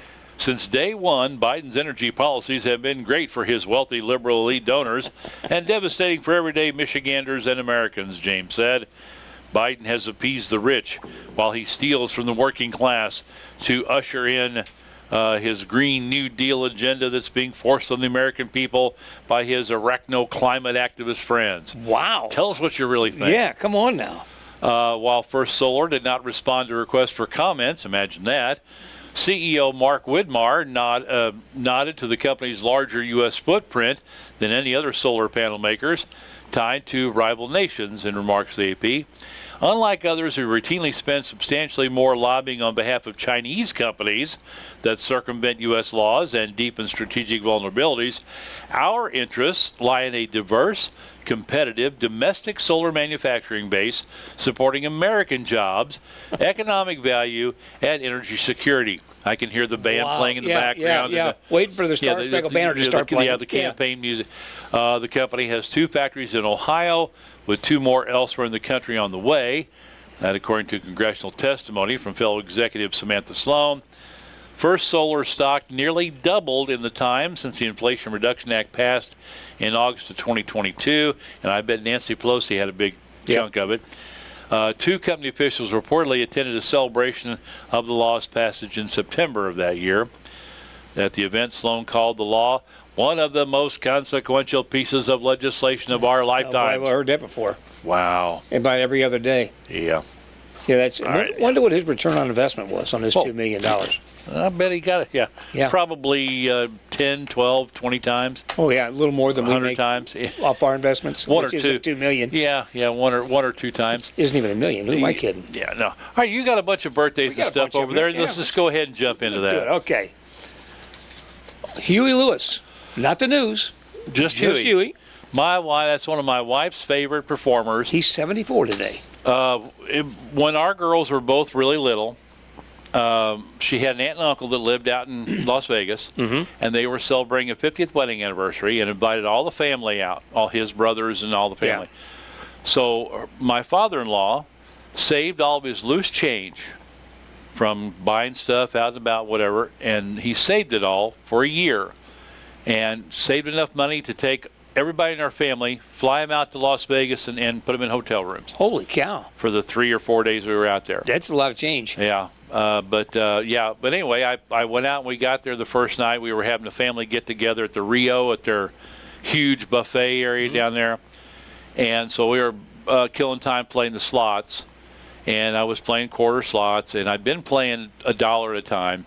And I was losing, wasn't winning very often. So I decided to slow down. I dropped back to 50 cents, and then I won a couple of pots, and so I started to go back up to 75. And I was thinking, like, it was about time to go back up to $1 because I'd hit a few. I thought I'll do a couple more at 75. Well, I played one at 75 cents, hit a jackpot. There you go. Won $675. Holy cow. If I'd have played $1, I'd have won over 12,000. Yeah, if it was a skiff. Yeah, I know. Yeah. But anyway, Huey Lewis and the News were playing in Vegas at Caesar's Palace. And I bought my wife and her sister front row tickets for Huey Lewis. I kept our girls, and my wife, her sister's husband, they had 2 girls, and so we took them to Circus and watched them that night while they went to Caesars for Huey Lewis. And there you go. Oh yeah, so your stock went up that night, didn't it? Yeah, earned a brownie point or there 2 you, that night. Yeah. You can always use them. You got to call them in once in a while. Yeah, I already have. Oh, it didn't take long. Didn't take long. Yeah. Did you even get out of town before you called it in? Yeah, did it was. Okay. Yeah, we got back here, but it wasn't long. All righty, we got actress Edie Falco. From she was in Sopranos. Sopranos, wasn't she? yeah. Well, her mother was in Sopranos. Her mother was once a juror in an episode of The Sopranos. Oh, okay. Well, Edie was in there too. Yeah. She's 61. Yeah, Catherine Irby. Okay, I should know that. She once appeared in an episode of Celebrity Ghost Stories. I don't remember what she was 59. She was in a movie or a series or something. I should know that. Yeah, I don't know I don't know who that is. Okay, then we got quite a few historical birthdays and famous birthdays. Sir Stamford Raffles was a British statesman known for the founding of the city of Singapore. Oh, yeah, okay. All right. 1781. David G. Farragut. You ever hear that name? Well, he was an admiral, wasn't he? He was an admiral. He damaged torpedoes full speed ahead. Oh, yeah. Okay, that's the guy, yeah. During the Civil War. He also he won the Battle of Mobile Bay. Yeah, that's where it was. Yeah. How about P.T. Barnum? Oh, yeah, the Phineas showman. Taylor Barnum. Yep, the showman. Yep, American showman, business entertainer. Cecil John Rhodes is a British businessman, politician of South Africa, born in 1853. Henry Cabot Lodge. I know you've heard that name a few times. The American statesman, historian. Milburn Stone. Doc off of Gunsmoke. Yeah. Yep. Doc. I saw him on some other stuff too. Yeah, He's always Doc. Yeah, I mean, he played other roles. This is like with Max. We had Jamie Farr. Yeah. The other day, birthday earlier in the week, and he just no matter what else he did, he's always Klinger. I don't know how you say this. Georges Pompidou. Georges Pompidou. Yeah, he's a French politician. We don't know him. All right. Warren Oates. Oh, the actor. Oh, yeah. He was in Wild Bunch. Yeah, he was in a bunch of old westerns. Oh, yeah. I got the Catherine Irby. Yeah. Was on Law and Order: Criminal Intent. She was she was one of the lawyers. Okay. I knew I'd seen her somewhere before. Catherine Hellman. Who's the boss and Soap. Yeah, yep. Soap. Yeah. Also, she was on Everybody Loves Raymond. She was on that show quite a bit too, just as passing roles. Oh, I didn't watch that. I did. I like that show. Yeah. Okay. Shirley Knight, actress. Yeah. Robbie Robinson, musician in the band. 1943. Oh, from the band. Yeah, from the band. Yeah. Michael Monarch was Steppenwolf. Oh, okay. Yeah. Okay. Richard Goose Gossage. Goose Gossage. Oh, yeah. Played for Oakland and the Yankees. Yeah, he went cross country, remember? Went from Oakland to the Yankees. Yeah. In 1951. Yeah. Big guy, yeah. Charles Ventre, his musician, River Road. Okay. James Lofton. Football player. Yep. Yeah. Born in 1956. He's still a young man. Yeah. He's younger than me. Let's see. Michael Stolberg, a serious man. Dave Hayward from Lady Annabelle. Oh, yeah. I think he's the big tall guy, isn't he? Yeah, I think he is. Yeah, I think he is, yeah. And then, let's see who else we got here. We got Bill Watterson, cartoonist. Trying to think of what he did. He did quite a few different cartoonists. Can't remember what he did. Anyway. Country keyboard, Charles Ventre of River Roads. Yeah, we had him. Yeah, singer Mark Cohn. I've got him duplicated here. Mark Cohn is 65. Actor Dorian Wilson, The Parkers and Sister is 62. Okay. Actor Jillian Armanante. Judging Amy is 60. I never saw that show, so I don't know. I watched it a little bit, but I don't remember much about it. Michael Stahlberg, we had him. Yeah. Rapper RZA of Wu-Tang Clan is 55. Not much into the rapper stuff. No, I don't know rappers at all. The only rapper I like is the one that comes off the Reese's peanut butter cup. There you go. Singer Joe is 51. I don't know who that is either. Yeah. Deborah Bick Langdonsberg of the Cardigans is 51. And then the last one we're going to do is musician Jason Wade of Lifehouse is 44. All right. Warren Oates was in Dillinger. Okay. He portrayed John Dillinger. He was Sergeant Hulka in Stripes. Oh, that's right. That's right. That's what I knew there was. Yeah. That's the one I was trying to figure out. Oh. Yeah. He was, Sergeant Hulka in Stripes. Grab Giant Candy by the throat. Yeah. All right. Mike, thank you very much. Have a great weekend. You too, pal. All right. See you next week. We are KTUI 1560 AM Sullivan. You can pick us up on YouTube on the morning show after we finally got that all figured out. Thank you, Sam. That's during the morning show. You can get us anytime during the day on TuneIn. Coming up now, it's 9 o'clock. We'll have news, and then we'll do a quick for sale show. Then I'll get into some community notes. That's all on the way. Next time now for the news.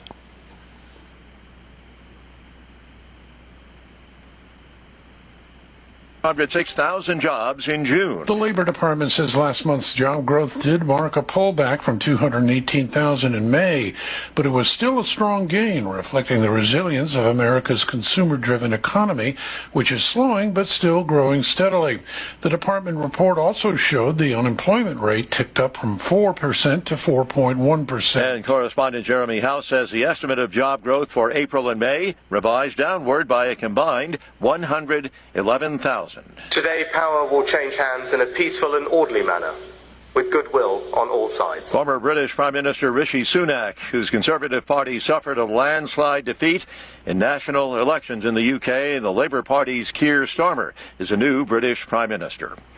As powerful Hurricane Beryl batters Mexico's Yucatan Peninsula, Jamaica is reeling in the aftermath of the storm. Hundreds of thousands of homes in Jamaica remain without electrical power today. Beryl, one of the most powerful storms ever to hit the island.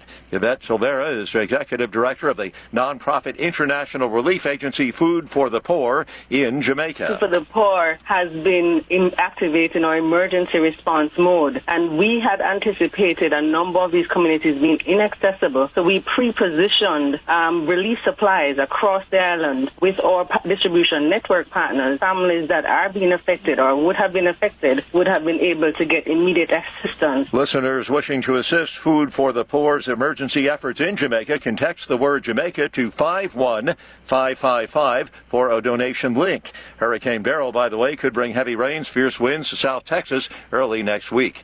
Watching Wall Street, the Dow down 32 points. More on these stories at townhall.com.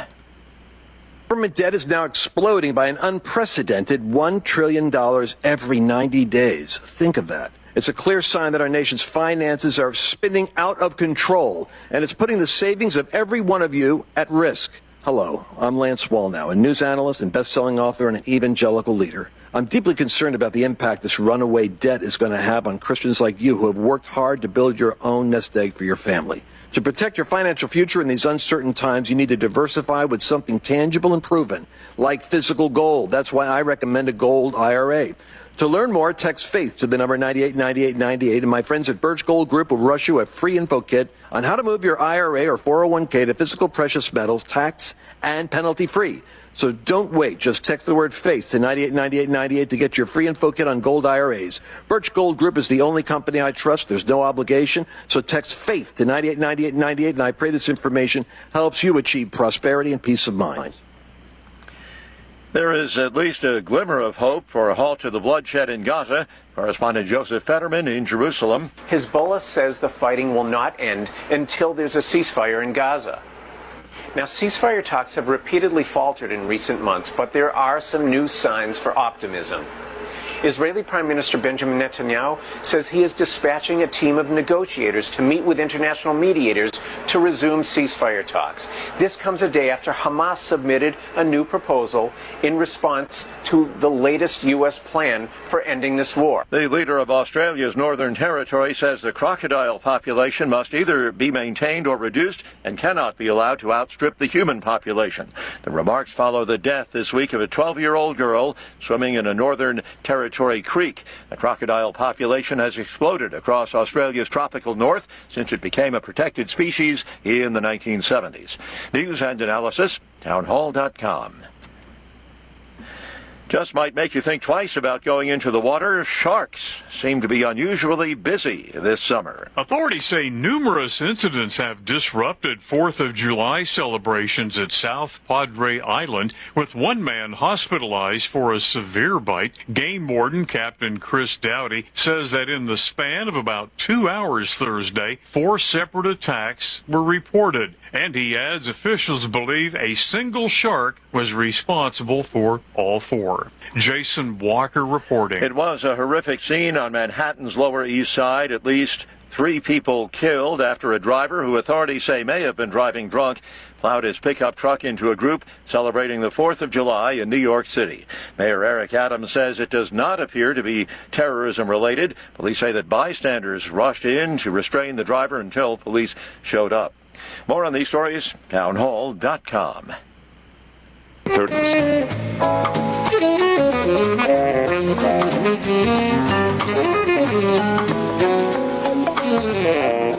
From the KTUI WeatherBug Weather Center, for today mostly cloudy, then gradually becoming sunny with a high near 81. West winds 7 to 10 miles per hour, gusty as high as 21 miles per hour. Tonight mostly clear with low around 62. For tomorrow, sunny with a high near 85. Tomorrow night, mostly clear with low around 64. On Sunday, a slight chance of showers between 1 and 4, and a slight chance of showers and thunderstorms after 4. Sunny with a high near 89. For KTUI, I'm Mark Winston.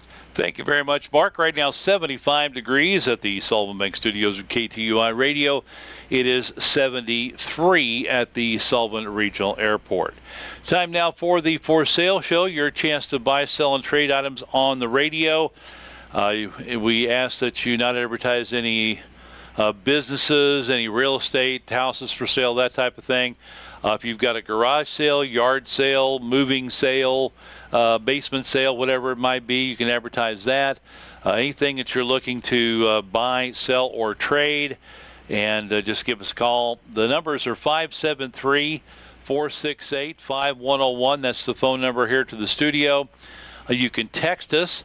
And you can do that anytime. You don't have to just do it during the show. You can text us anytime, day or night, at 573-677-1001.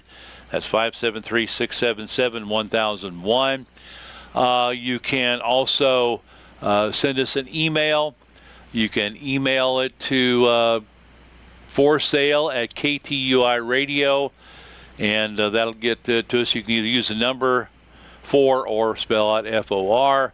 It will get to us, so you can, again, send us something by email and call. You can mail it to us. You can mail it to the For Sale Show, care of KTUI Radio, P.O. Box 99, Sullivan, Missouri, 63080. You can drop it off here at our studios. We're at 900 Elmont Road, right across from the for our First Assembly of God Church, next to Dollar General here, sharing the building with Watson's Florist. You can bring that by during regular business hours. So several different ways that you can get your information to us, and we'll read it on the air for a few days. Some of the things that I have on my list, we've got a lady has some laying hens, also selling some turkeys, has a china cabinet and a hutch. 573-617 9109, 573-617-9109. Seasoned firewood for sale, $90 for a half cord, $175 for a full cord. It's a mixture of oak and hickory. You pick up, there's no delivery. 314-795-2475, 314-795-2475. and that's in the Cuba area.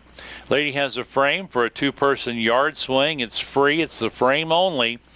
And 573-468-3449. 573-468-3449.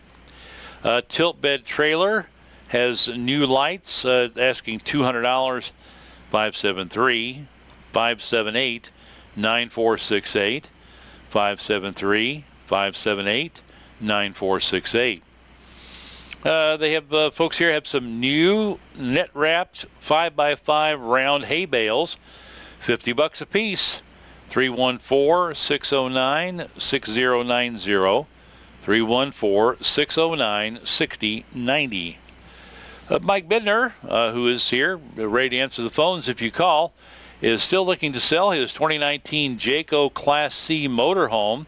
It's a 29 MV, asking $75,000. Very well taken care of. You can write him a check and hop in, take that thing anywhere you want to go, just right out of the driveway. So if you're interested, give Mike a call, as his personal number is 314-210-7402.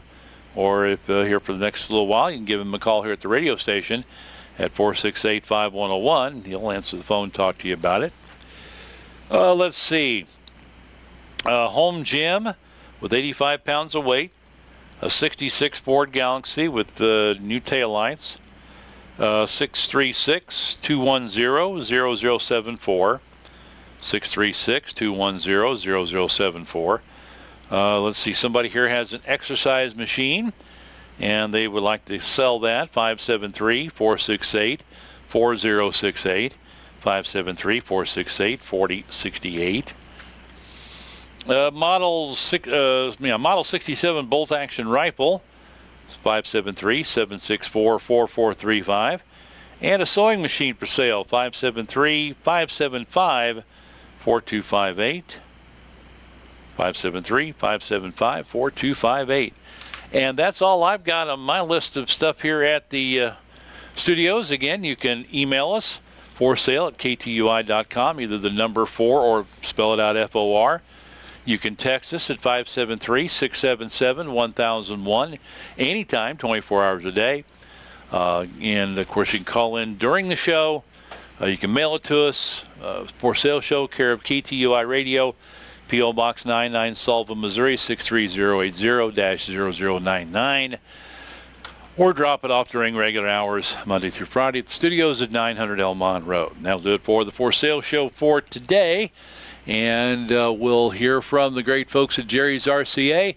And then I'll be back to pass along some community notes.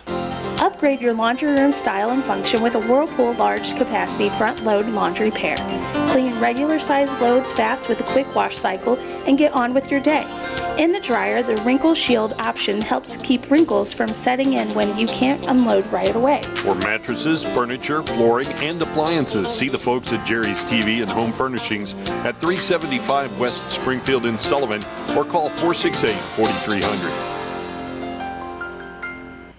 All right, looking at some community notes again. Didn't have a chance to get these in with the news. Pretty full news, catching up for a couple of days. But due to predicted weather issues last night, the American Legion imposed 218 in Washington. Their Star-Spangled Fourth fireworks show at the Washington Fairgrounds was postponed until tonight. Basically the same schedule. They'll have food and drink sales in the kids zone starting at 6 p.m.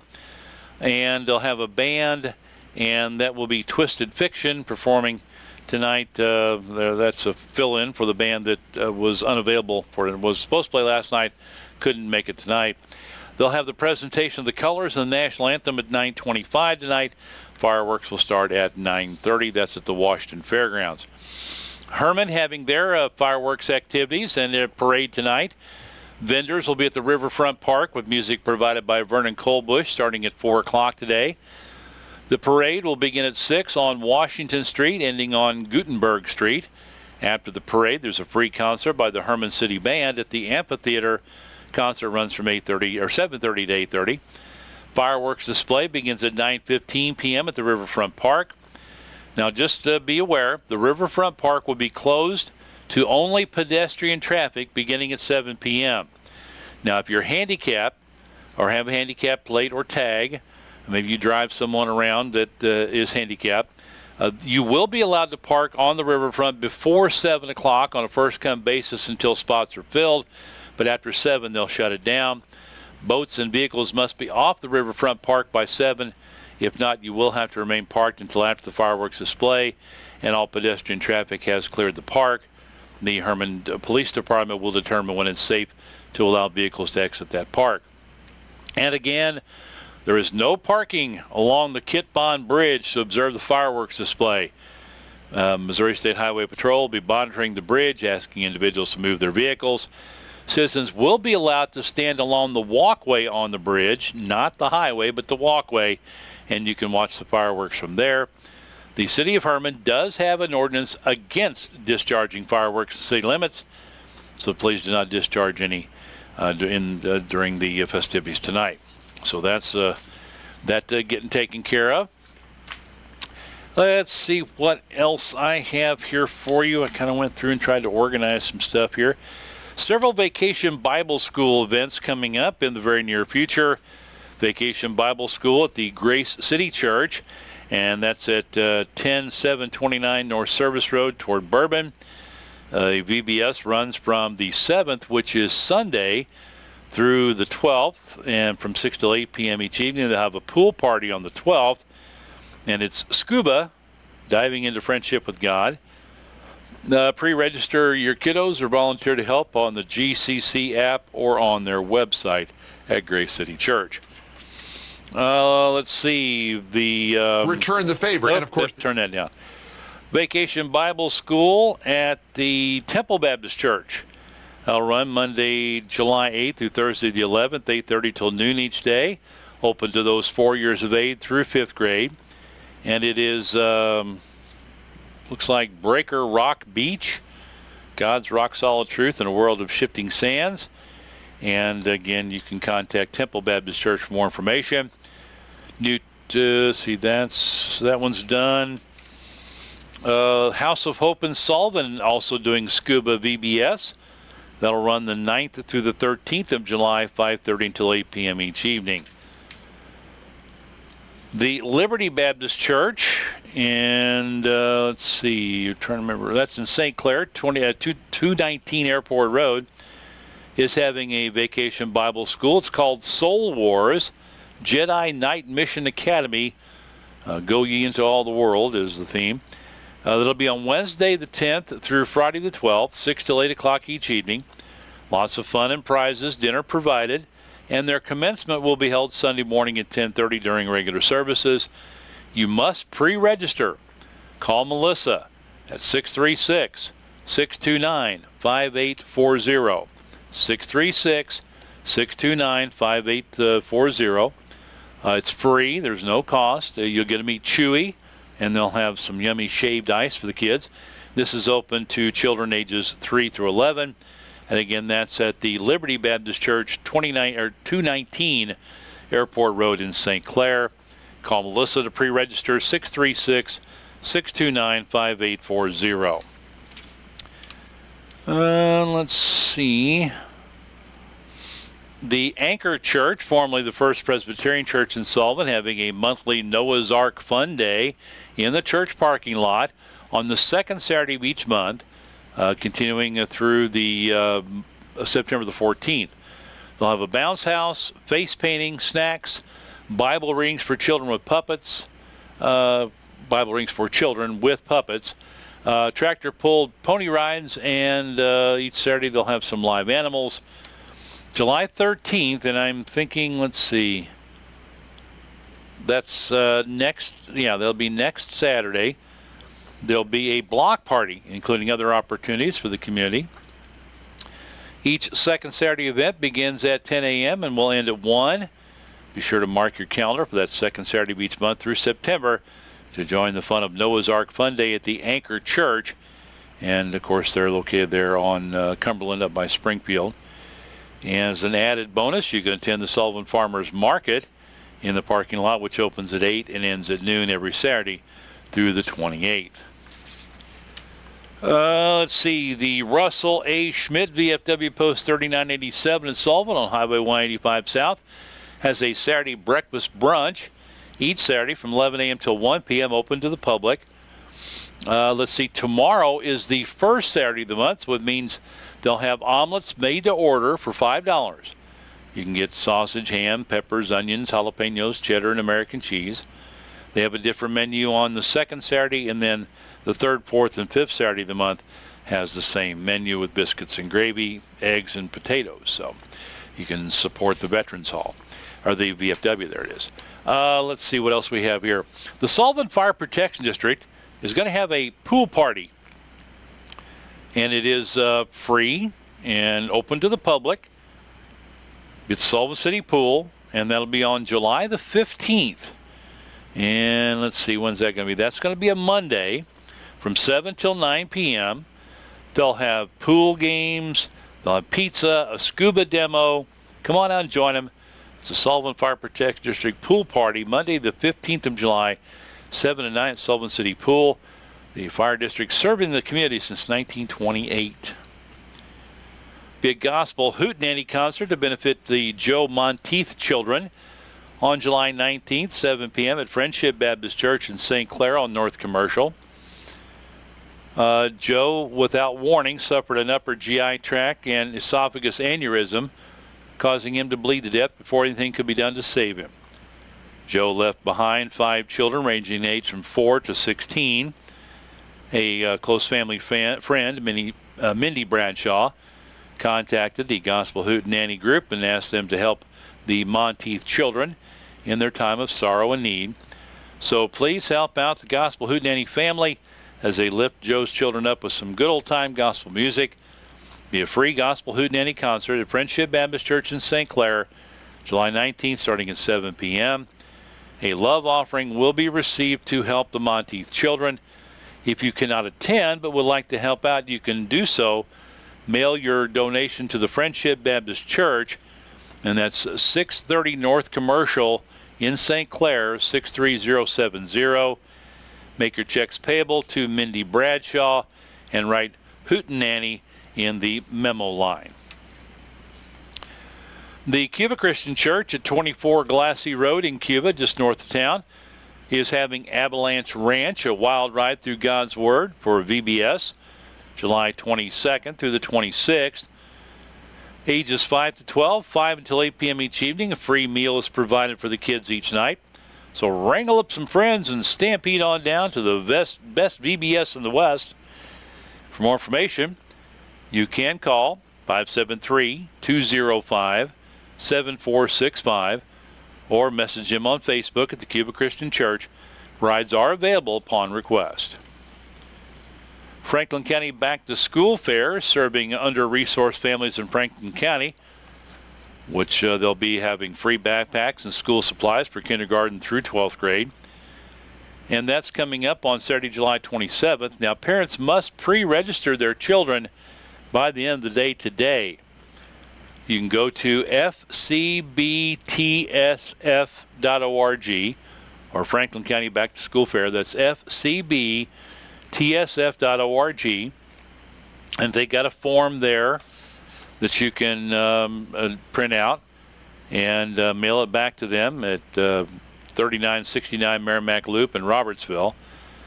You can call 314-401-8856 for more information. If you're pre-registered, you got to go from 8 a.m. until noon. You can come anytime during there to pick up your supplies. They will take walk-ins from 11 a.m. until noon. It will be held at Union High School at 1 Wildcat Drive in Union on, again, Saturday, July 27th. But you can register online ahead of time. Try to get that done by the end of the day today. fcbtsf.org.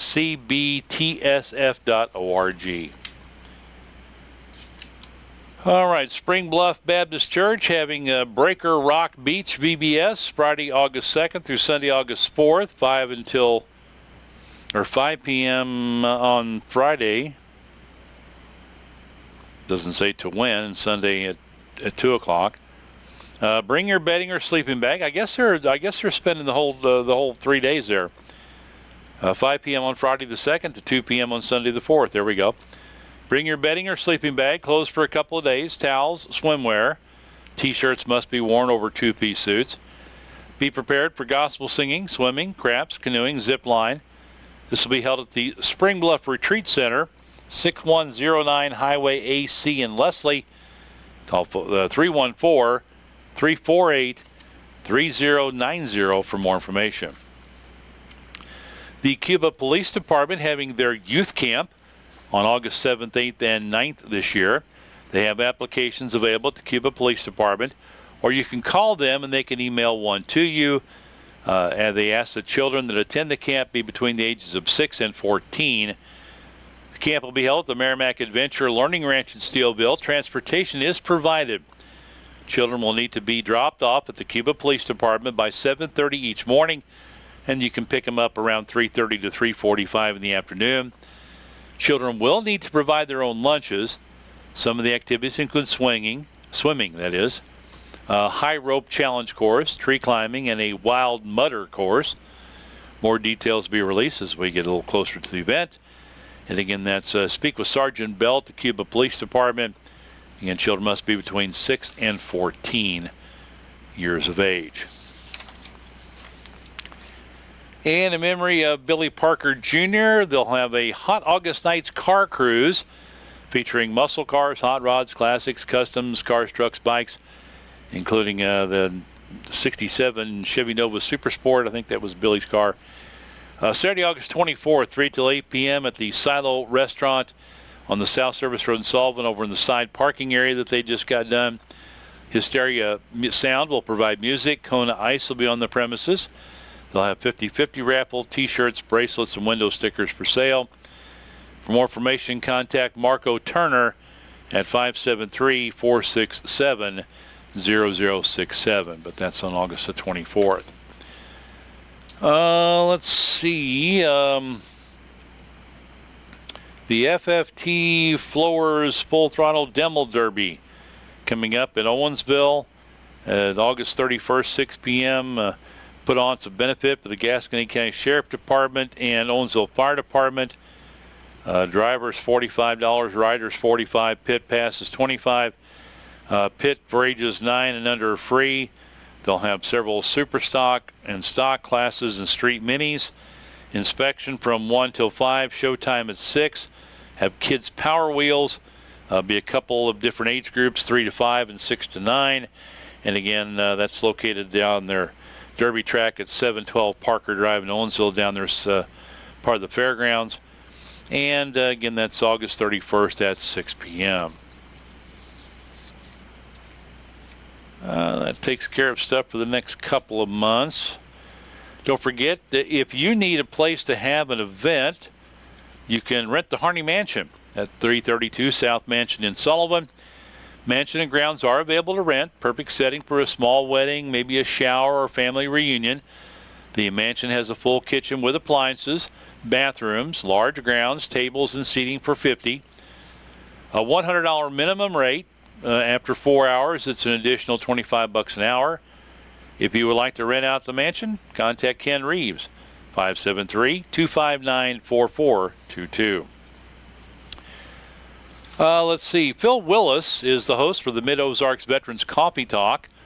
They do that every Monday at 9 a.m. at the Cuba Senior Center. They've got free donuts and coffee available, plus they have all kinds of info on veterans benefits.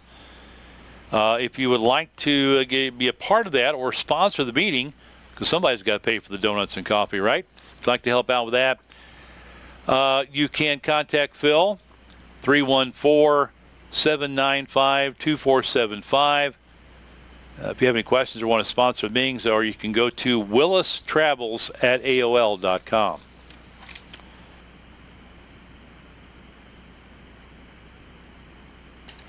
All right, bingo at the Knights of Columbus Hall, I-44 and Highway UU exit at Cuba, Thursday night, 6:15 p.m. For more info, call the Knights of Columbus. They're at the hall at 573-885-4225. Or you can go online, cubakofc.org, cubakofc.org. couple of TOPS weight loss support groups. TOPS Club Incorporated, Take Off Pounds Sensibly, nonprofit weight loss support organization, meets every Thursday evening from 5:30 until 6:30 p.m. with weigh-in starting at 5 at the Sullivan Presbyterian Church. I guess it's Anchor Church now. Attendees should use the back entrance from the parking lot. Meeting is open to the public, ages 7 and up, no child care provided. Your first visit to any TOPS meeting is free. They also meet on Tuesday morning from 10 to 11 a.m. with weigh-in from 9 to 10, and that's at the Knights of Columbus in Cuba. That's a small building in the back. So you can either go to Cuba on Tuesday mornings or Sullivan on Thursday evenings. And last but certainly not least, the Lifehouse Youth Center in Sullivan is looking for folks to become sustainers. The Lifehouse Youth Center has been serving the community for almost 4 years, serving youth ages 10 to 17 with a mission to empower the youth of the community to reach their fullest potential. They focus on relationship building and teaching life skills in order to try to make the biggest impact possible. A sustainer is somebody committed to giving to the Lifehouse monthly. No amount too little, no amount too large. Every donation counts. You can contact the Lifehouse Youth Center. The number to call, 636-649-5542.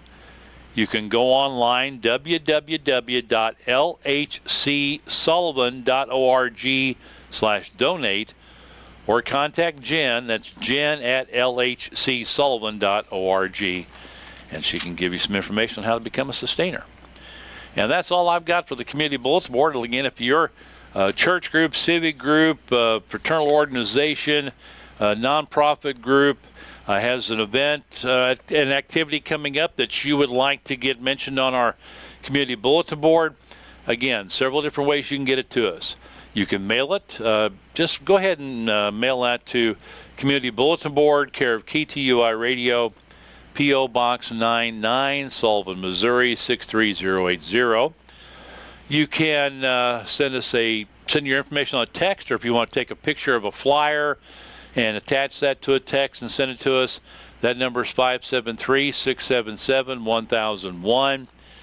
Again, you can email news@ktui.com with your flyer attached, or just type out your information.